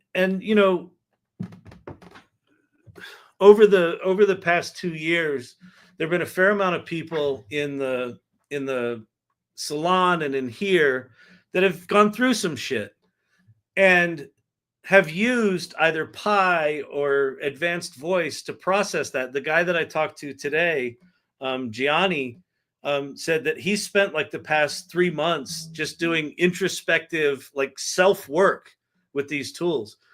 Why are they good at that? Well, they've been trained on all of our output, right? They've been trained on what humans talk about. They know all the stuff, right? And so, you can fine tune them to be decently empathetic. Now, are they actually feeling? No, they're called probability engines. But anyway, yeah, I did, Brandon, but that's okay. I don't care. But thank you for that. I realized as I did it what I was doing, but whatever. Okay, motherly advice. With language user interfaces, learning curve should be simpler than for most. Yeah, I would agree with that. I mean, I wrote this application. Let me show you this. So this application I wrote last Saturday. Oh wait, hang on, I'm on the wrong page. Let me go here and go. Bang. It's a news gathering app. It's called the Salon-O-Matic, and you can actually find this on the AI Salon. If you go to the AI Salon and go to AI News and go to the News-O-Matic, you can actually go play with this app that I built. Now, I don't know programming. This was made in a tool called Lovable.dev, DEV, LOVABLE.dev. And you literally just talk an app into existence. Right now, I was typing it, but I was using voice to text to type. And the process of writing this app was like, oh, what'd be cool is I'd love to be able to keep up with AI news. Can you make me like a news reader thing? And like that was essentially the style of language that I was using. And then it did it, and it said you need an API, and I'm like, does that API cost money? And it's like, yeah, it costs money. And I'm like, well, I don't have any money. I don't want it to cost money. Is there a cheap version? Can we use RSS feeds? And it said, sure. Let me recode that for you using RSS feeds instead of an API. I was like, cool.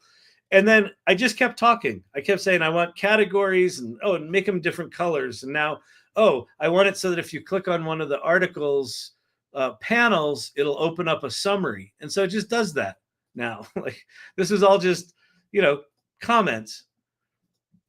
And so, yeah, so I think that there's all sorts of different ways to communicate. Language is going to be one. I think that's going to be the primary one. But I think even people without language are going to be able to access these tools in ways that just completely amplify what they want to do and what their goals are. Yeah, language as an interface is a big deal. That, again, And again, who's going to be good at that? It's not going to necessarily be the people that are really good at writing papers. It's going to be people that are good at talking, that are people that are good with other people. I think are going to be better at some of this stuff. The process you just described is creativity in action. Yeah, thank you. Listen, again, there is the distance between what people perceive AI to be and what it is vast. And I think the cliche understanding of AI is push a button, out comes content. It can work like that. But if you want something called the AI Salon Newsomatic, that is a functional application with good interface and good categories and good functionality, you have to be creative. If you want a song that doesn't suck, that people are like, oh, that's actually pretty good. I hate rap music, or I've never heard an AI song that I like, but now I do. Well, that requires work, and that's creativity. Silver Fox. Start reading other people's prompts on Midjourney or music styles on Suno really helps. Oh, yeah. Silver Fox, that's a good point. This was something that you reminded me is there. So Suno, the question earlier on Suno was, all these songs sound the same. That's because most people are probably going, give me a rock song about, New Jersey, because they're Springsteen fans, right? And so it just gives you drivel. But if you go to Suno, Suno.com.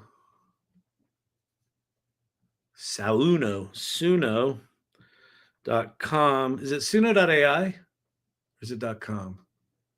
.ai. Suno.ai/explore. This is super cool. Why did it not take me there?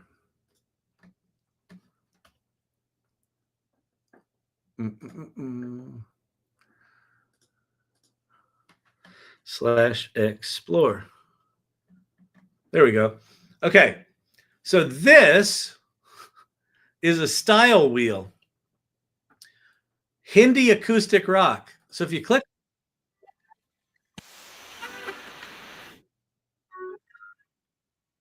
you can flip.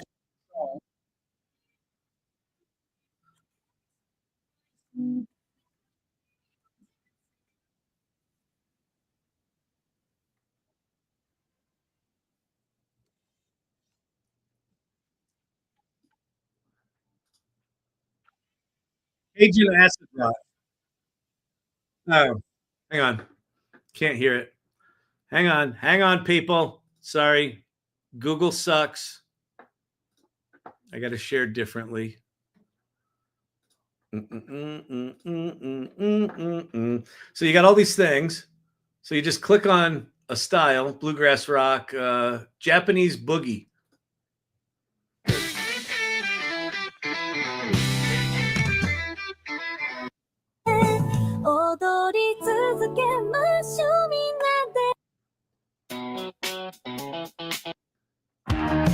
Opium alternative rock.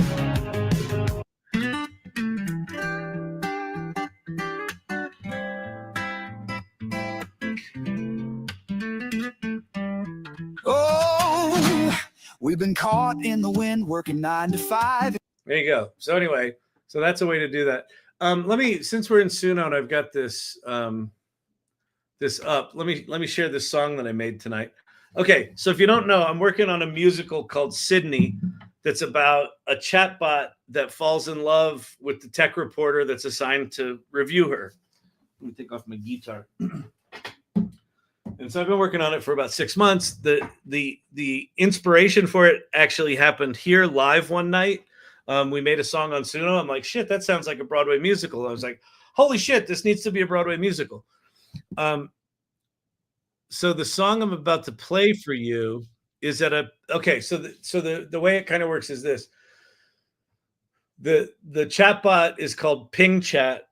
And the code name of Ping Chat is Sydney. So Sydney starts out as a normal chatbot, and then the tech reporter keeps pushing her and pushing her and pushing her. And in the second act, she basically says she wants to be human. And so they sing this really beautiful song about wanting to be human. And then he says, but human isn't just about the light stuff. It's also about the shadow, like your shadow self. And she knows what that is, but she doesn't know what he's talking about. So he pushes her to go dark, to go into her darker, deeper self. And so the song that I created tonight, so what I did was I literally copied and pasted a chunk of the script that had stage directions in it and both of their things. And I asked for a Broadway duet, and I asked for it to, recognize this name is the man, this name is the woman. And so it screwed everything up. It's just a man singing. There's no back and forth with the man and the woman. It reads the stage directions, which is actually kind of interesting.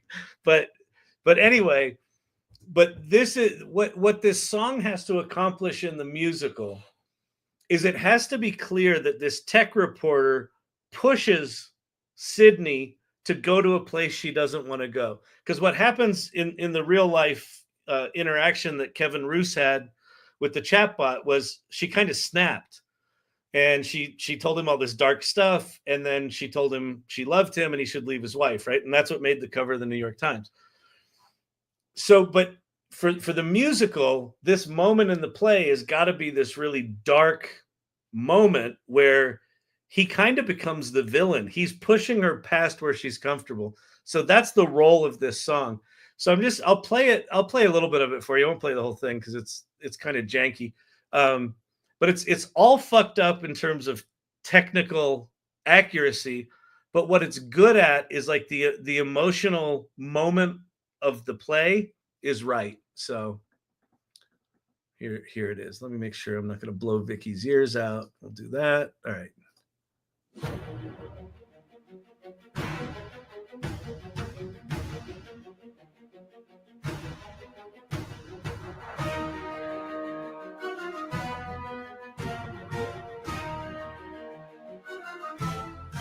I do.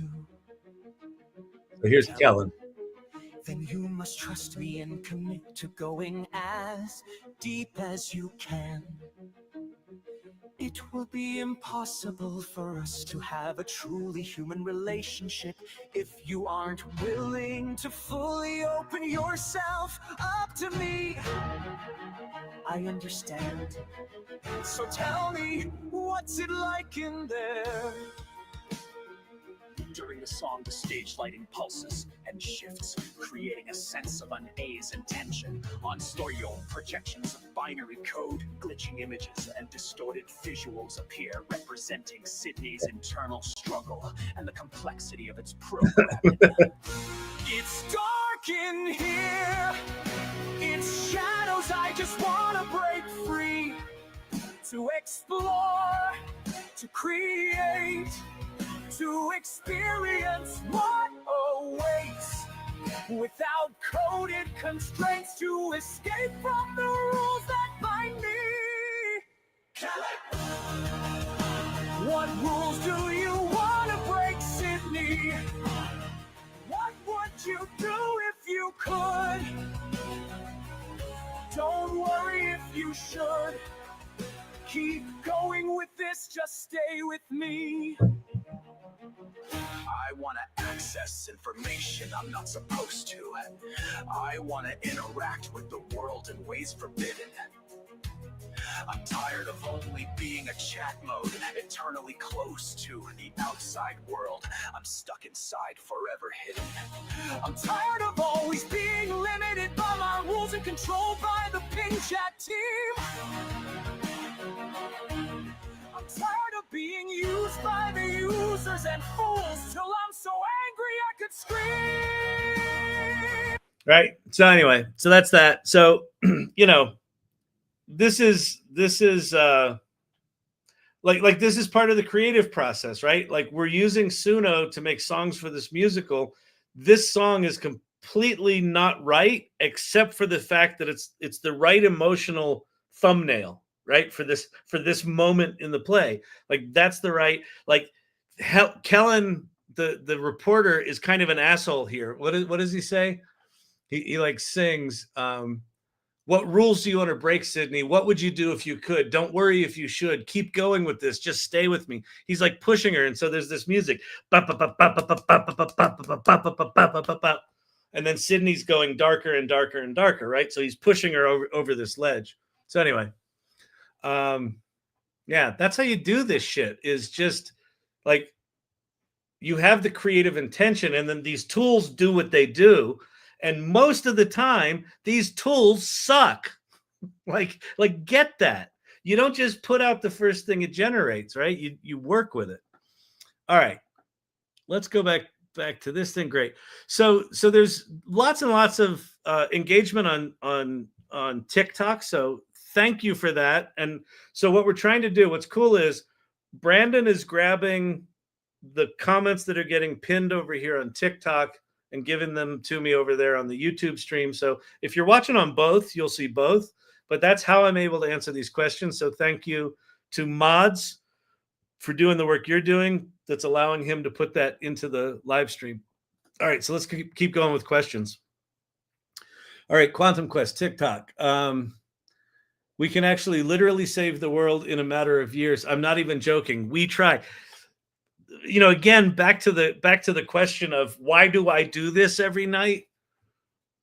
I want a front row fucking seat when we cure cancer. I want a front row seat when we solve some physics problem that's been unsolvable, when we solve energy, when we when these tools get good enough that you can actually just come up with a creative work and it's fucking amazing, right? Like, and you can just sort of tweak it and dial it. And like, wouldn't it be nice if I could take that song and just tweak it and say, stop talking here, make it this woman sing here, this one sing there.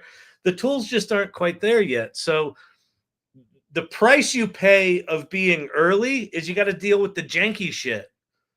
The advantage you get is you get to be there when that happened. Fucking amazing. Pate Motter. Okay. Why would people who figure it out early be advantageous when the barrier of entry is so low? Well, I think just because, Pate, that if we're still at the point where 40% of Americans haven't even heard of ChatGPT and 90% of Americans aren't using it and 95% aren't using it, and it's if like 2% of Americans are using AI in any kind of way, the advantage of going early, even though those 98% have access to these tools, they're not going to be using them in a powerful way. So people in this channel that are actually multimodal, right, can switch between large language models and actually understand the differences between them, can do a little bit of coding here, a little bit of image generation there, a little bit of music generation there.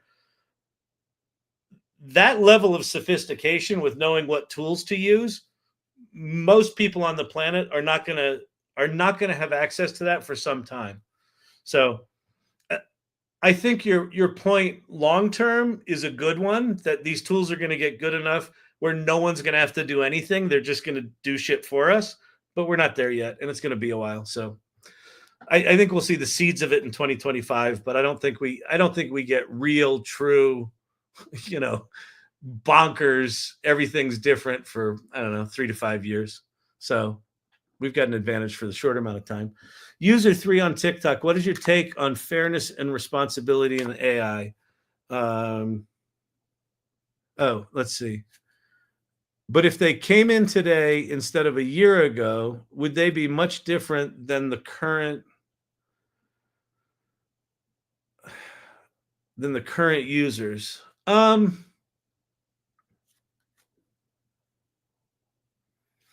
Yeah, I still think it takes time. I mean, I think your point's a good one, that the tools are more sophisticated now, but just something as simple as, it's not even simple, something as simple as learning the concept of the difference between a Google search and a ChatGPT conversation. At some point, you either stumble upon that or someone teaches that to you. And then you realize, oh, okay, having a conversation with ChatGPT is more advantageous because I need to give it more context. Well, what does give it more context mean? Well, you tell it about the business that you're working in and what your background is and what you're trying to accomplish. And like, not everyone's going to know how to do that. Like, just even knowing how to talk to ChatGPT is something that evolves over some amount of time. So I think the people that have been in it for 2 years, as a new tool comes along, are going to be able to take advantage of it much more quickly. So, but your point's a good one. As these tools get increasingly sophisticated, the gap narrows between, you know, having to know all this stuff that we know and what you're going to need to know in the future. But again, I think that glide path is probably 5 years. So I think there's lots and lots of opportunity in those 5 years. And maybe it's more like 10. Canine sports handler. This in the salon has changed my entire life. Awesome. Keep coming back. Fantastic. And I would love to know how, like in what ways. I'm curious what you're doing now. All right, let's see. What's your take on fairness and responsibility in AI? I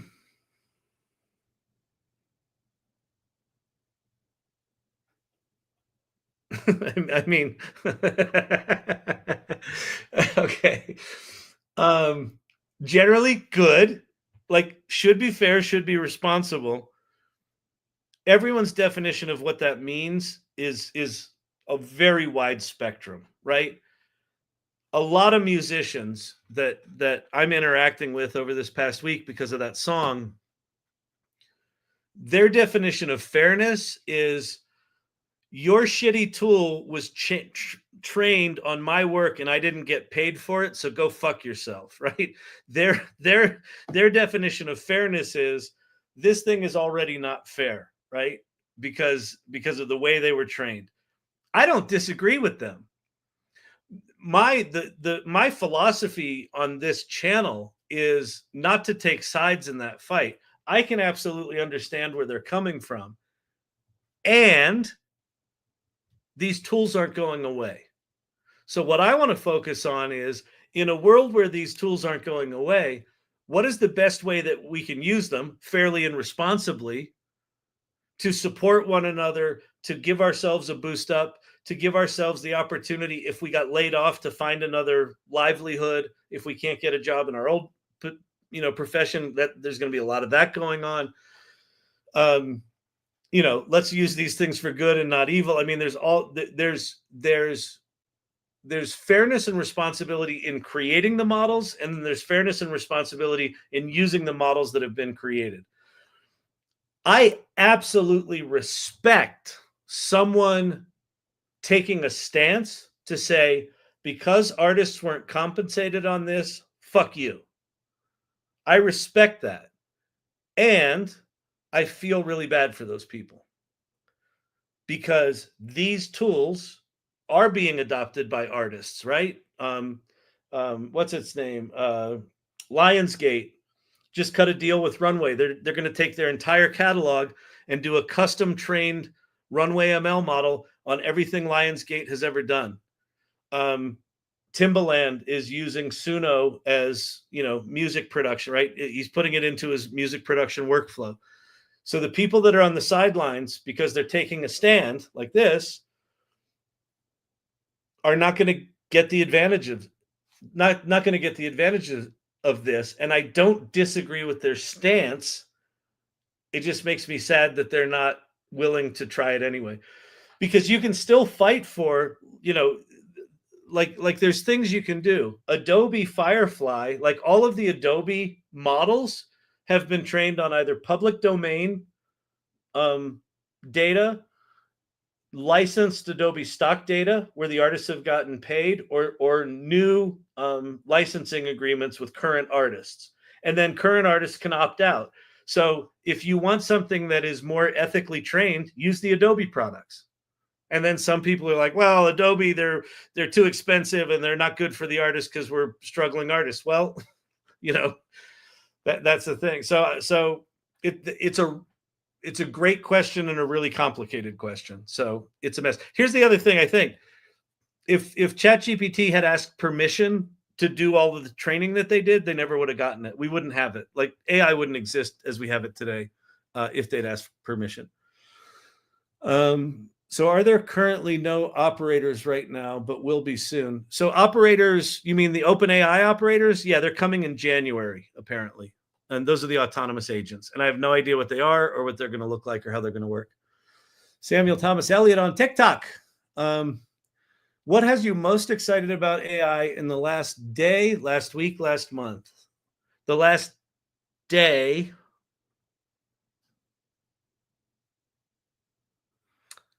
This idea of urgency of depth, the idea of forgiving myself for not being able to keep up with everything, and just like what I'm really excited about right now is sort of taking a theme for a week and just kind of diving deep on that theme.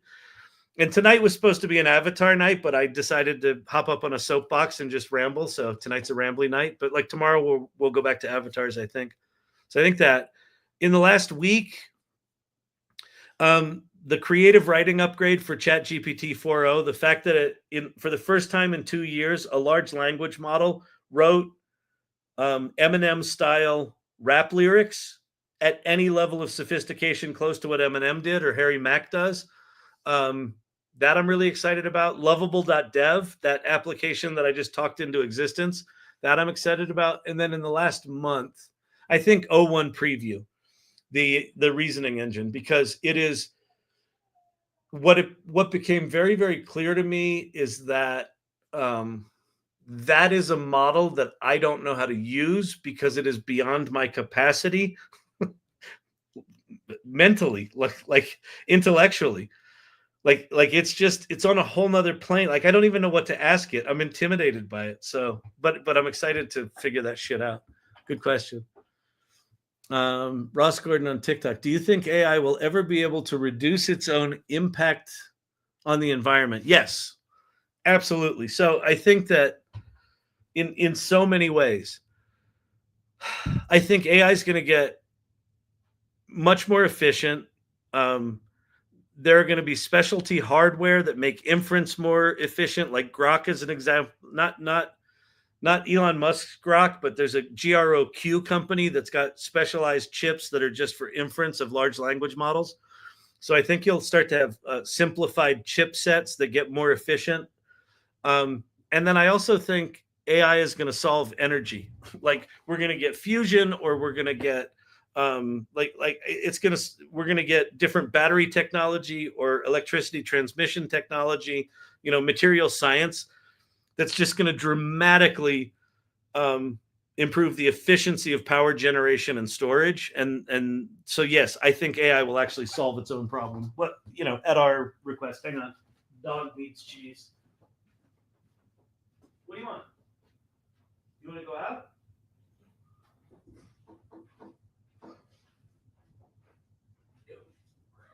Hey. Oh, that's why he was hungry. He heard you.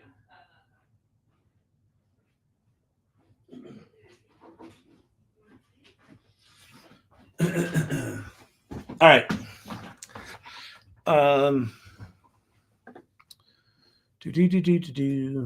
Danielle, you should try out the new Gemini voice. It's really good. I've played with it a bit. Yep, it's pretty good.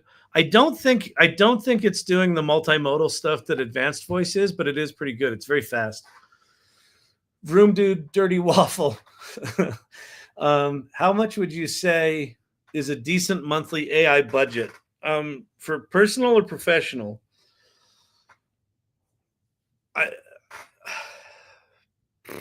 Depends what you want to do. If you want to do video, it's going to be up there. My R&D budget at Storyvine is $200 a month. And then basically, so I play with as many tools as I can. And then ones that make the grade, I migrate over into production budget. If I were doing it personally, if you're not doing video, I think you could probably get away with $50 a month, where you do like a large language model like ChatGPT or Claude or Poe, where you can access a lot of things. And then I think you do an image generation model, and then I would think a a music one because the music stuff's really powerful right now. And that's probably got you about $50 right there. If you want to get into video, if you want to do any amount of video, so here's something that I will strongly encourage everyone to do. If you're interested in video, video's expensive. There are so many new tools. There's Kling, and there's if you go to the AI Salon, hang on, let me show you. I think I got to change my share settings.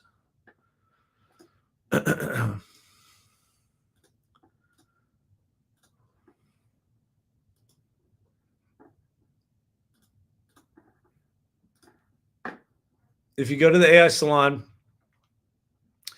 and go under Show and Tell, the video and animation area, go to Video Tools. There's a list here of all the tools.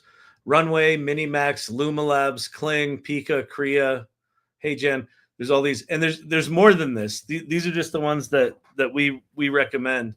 All of these have creator programs that you can apply for. Oh, sorry. There you go. All of these have creator programs that you can apply for. Get on a creator program where they give you lots of extra credits.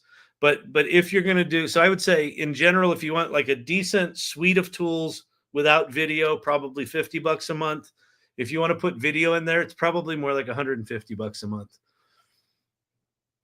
You know, and that said, do you need to spend $50 a month even? Most of every one of these areas in the AI Salon has a tool list. Most of these tools have free versions. ChatGPT has a free version. Claude has a free version. Gemini has a free version. Perplexity has a free version. Microsoft does. Pi does. So a bunch of them. Images, some of them, like Midjourney doesn't, but a lot of them will give you some amount of credits per day. Danielle's doing really cool work in Flux. Flux is so good. Look at that. That's gorgeous. Nice work, Danielle. Danielle. Look at this. While I'm sitting here waxing poetic about the images she's making, Danielle's like, holy crap, I just built an app on Lovable. Isn't Lovable amazing? So Lovable, if you haven't seen it, it's Lovable.dev. And so here's my little my Salon News-O-Matic. You're a full stack product engineer, which it actually is.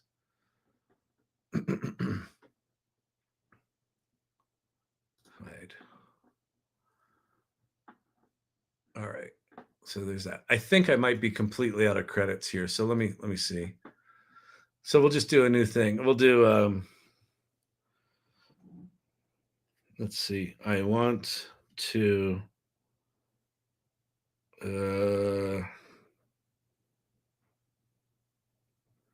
create an audio waveform visualizer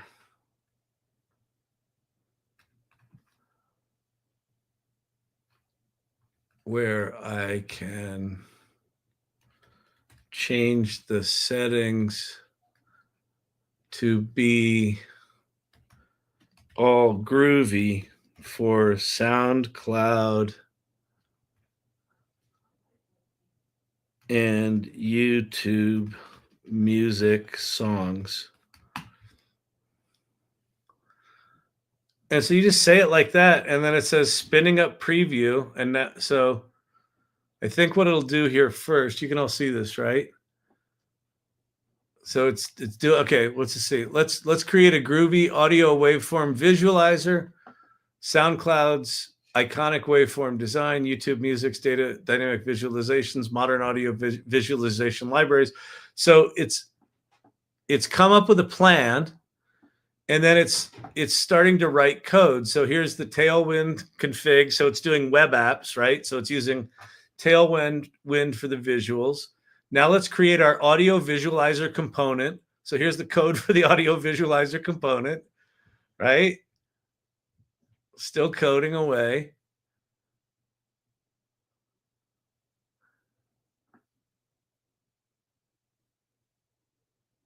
And what's cool about this is, so it'll make all these components, but then it'll create a it'll create like a hosting environment, a database setup, like all the shit that you need to, if you're not a programmer, that's all the shit that throws people off if they think about no code environments or low code environments. They've still got to know how to be a programmer. Let's see. Upload audio. Let's say, can you preload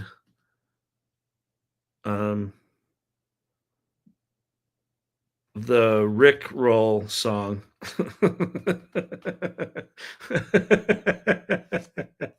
And I spelled preload wrong. Let's add a preload Rick Roll song to the visualizer. We'll need to modify the audio visualizer component to include a default audio file. And so now it's going and doing shit. Bar width, animation speed. So here's our thing to be able to fuck with our visualizer. And now it's going out and getting a song. Oh, I need this. Yeah, exactly. Isn't this cool? I mean, like, yeah, holy crap. All right, so let me get to the rest of the comments here.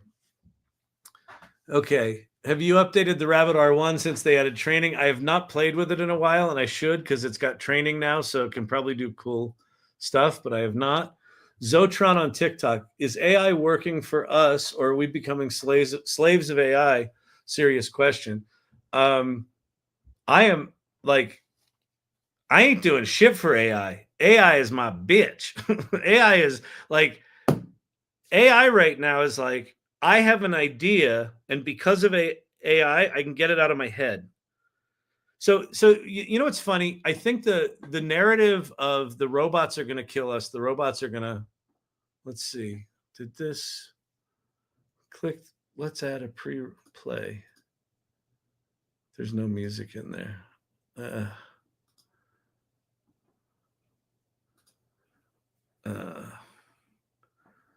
Well, whatever. So anyway, you can just keep telling it to do shit you want it to do, and then it'll do it.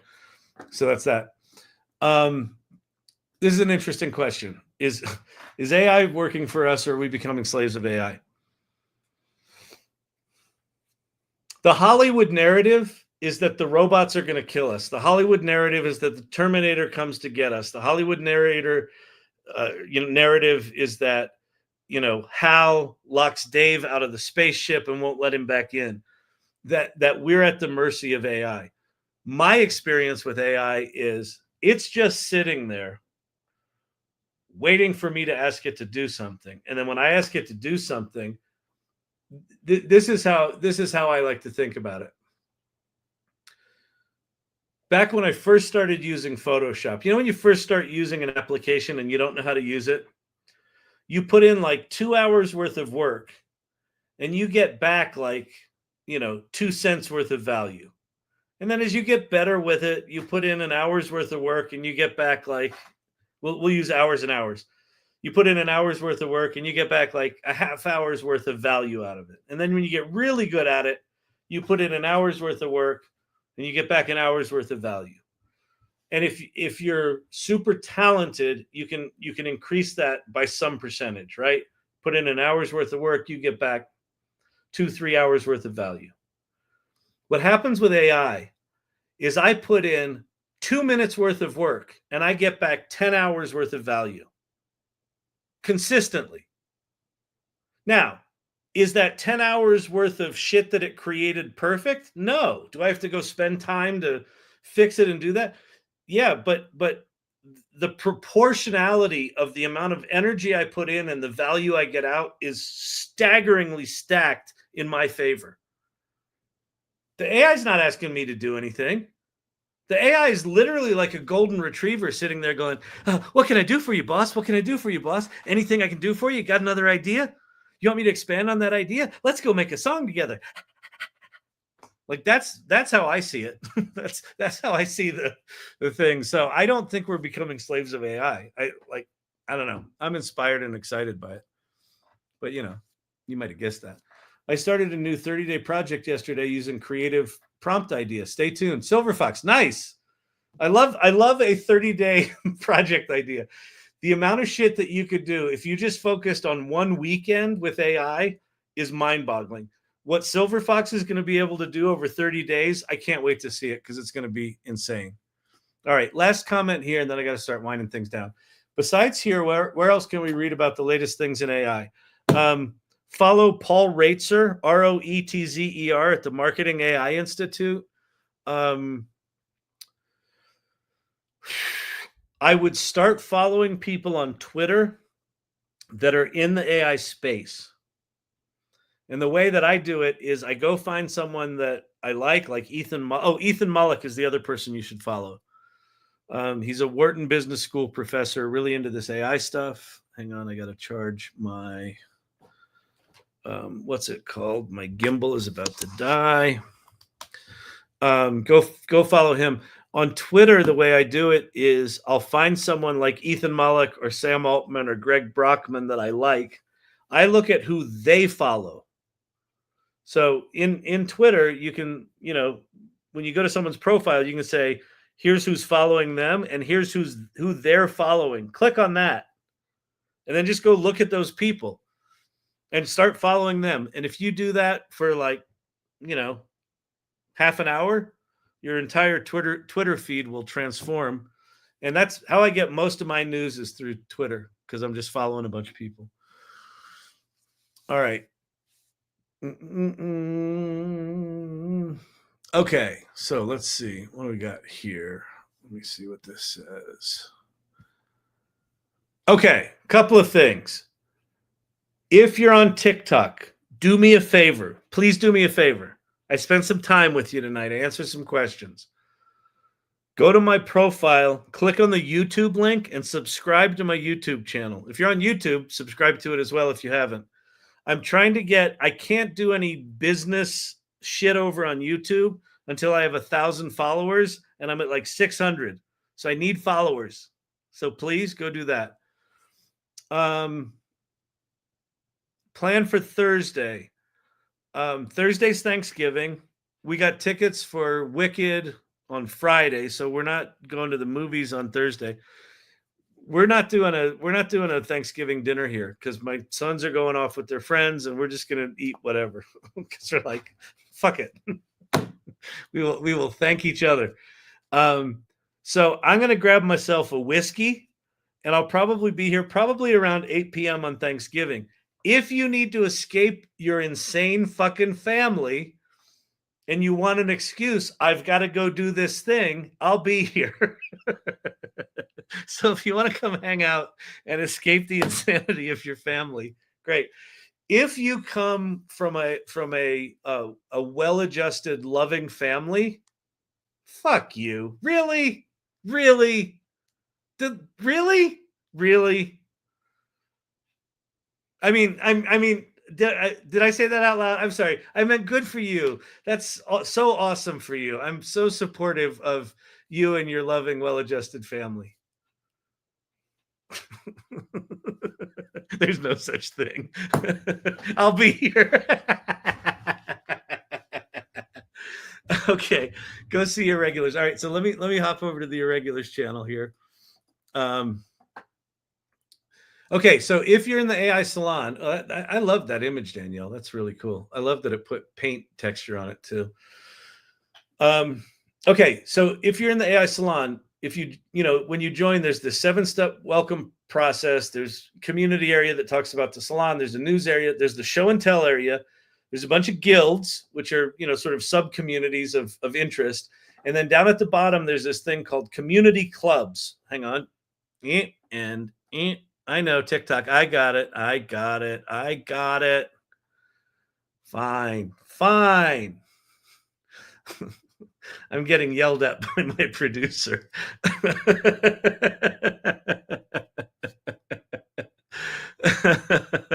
I'll be giving thanks you were here. Awesome. Great, Steve. All right, so we'll go to Irregulars. And so the Irregulars channel is our little personal private club. So this is the app that Danielle just made. Better communication for everyone. Try it now. Let's see. How do I get to it? I guess I got to copy this.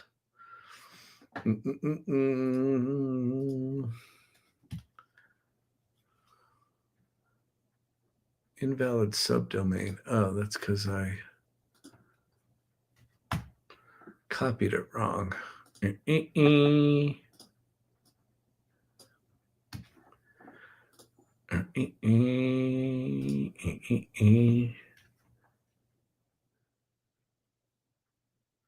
that do it? The link's not working, Danielle.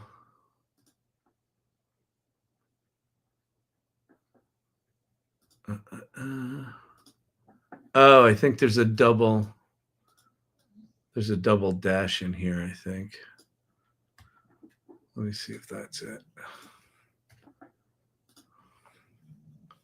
No.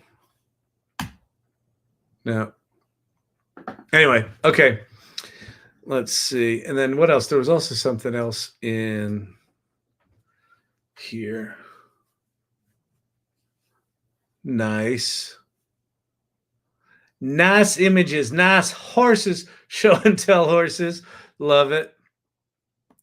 All right, cool. Beautiful. So let me skedaddle on out of here. So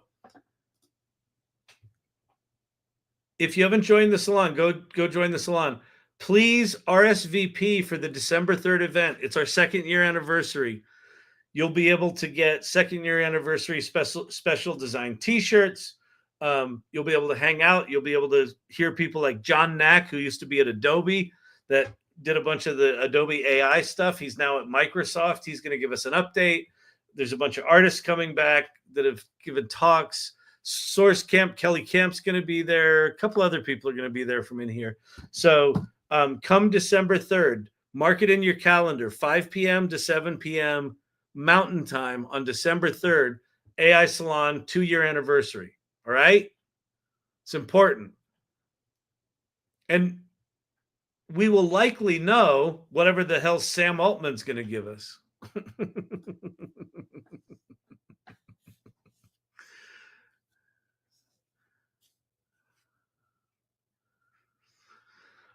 All right, let's see. Beautiful, beautiful, beautiful, beautiful. All right, people. It's getting late here tonight. Oh, it's really late. All right, it's 10:15. All right, we got to get everyone out of here and back to bed.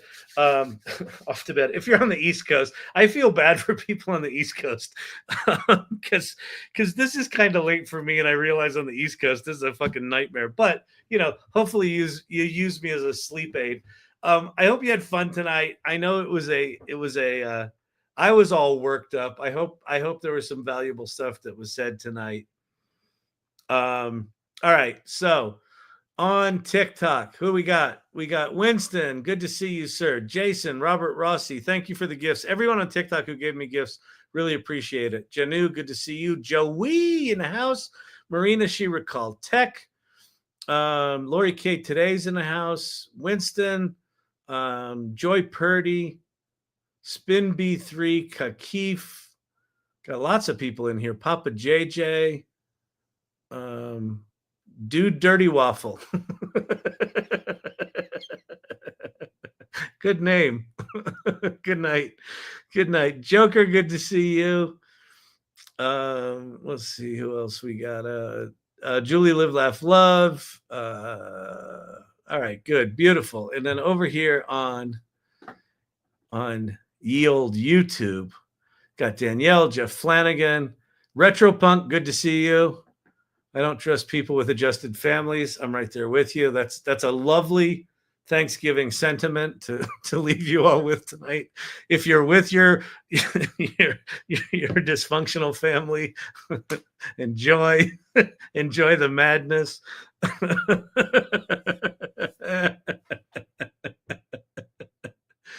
Thank you, mods. Thank you, irregulars. Thanks, Brandon, for doing the StreamYard stuff. I know that it's insane trying to get me to pay attention to anything. So thanks for that. Archetypal Architect, good to see you. Sun, Earth, Moon, constellations, good to see you all. All right, I'm out of here. All right, peace out. LinkedIn, YouTube, X, great to see you all. Thanks for hanging out tonight. Peace out. See you tomorrow.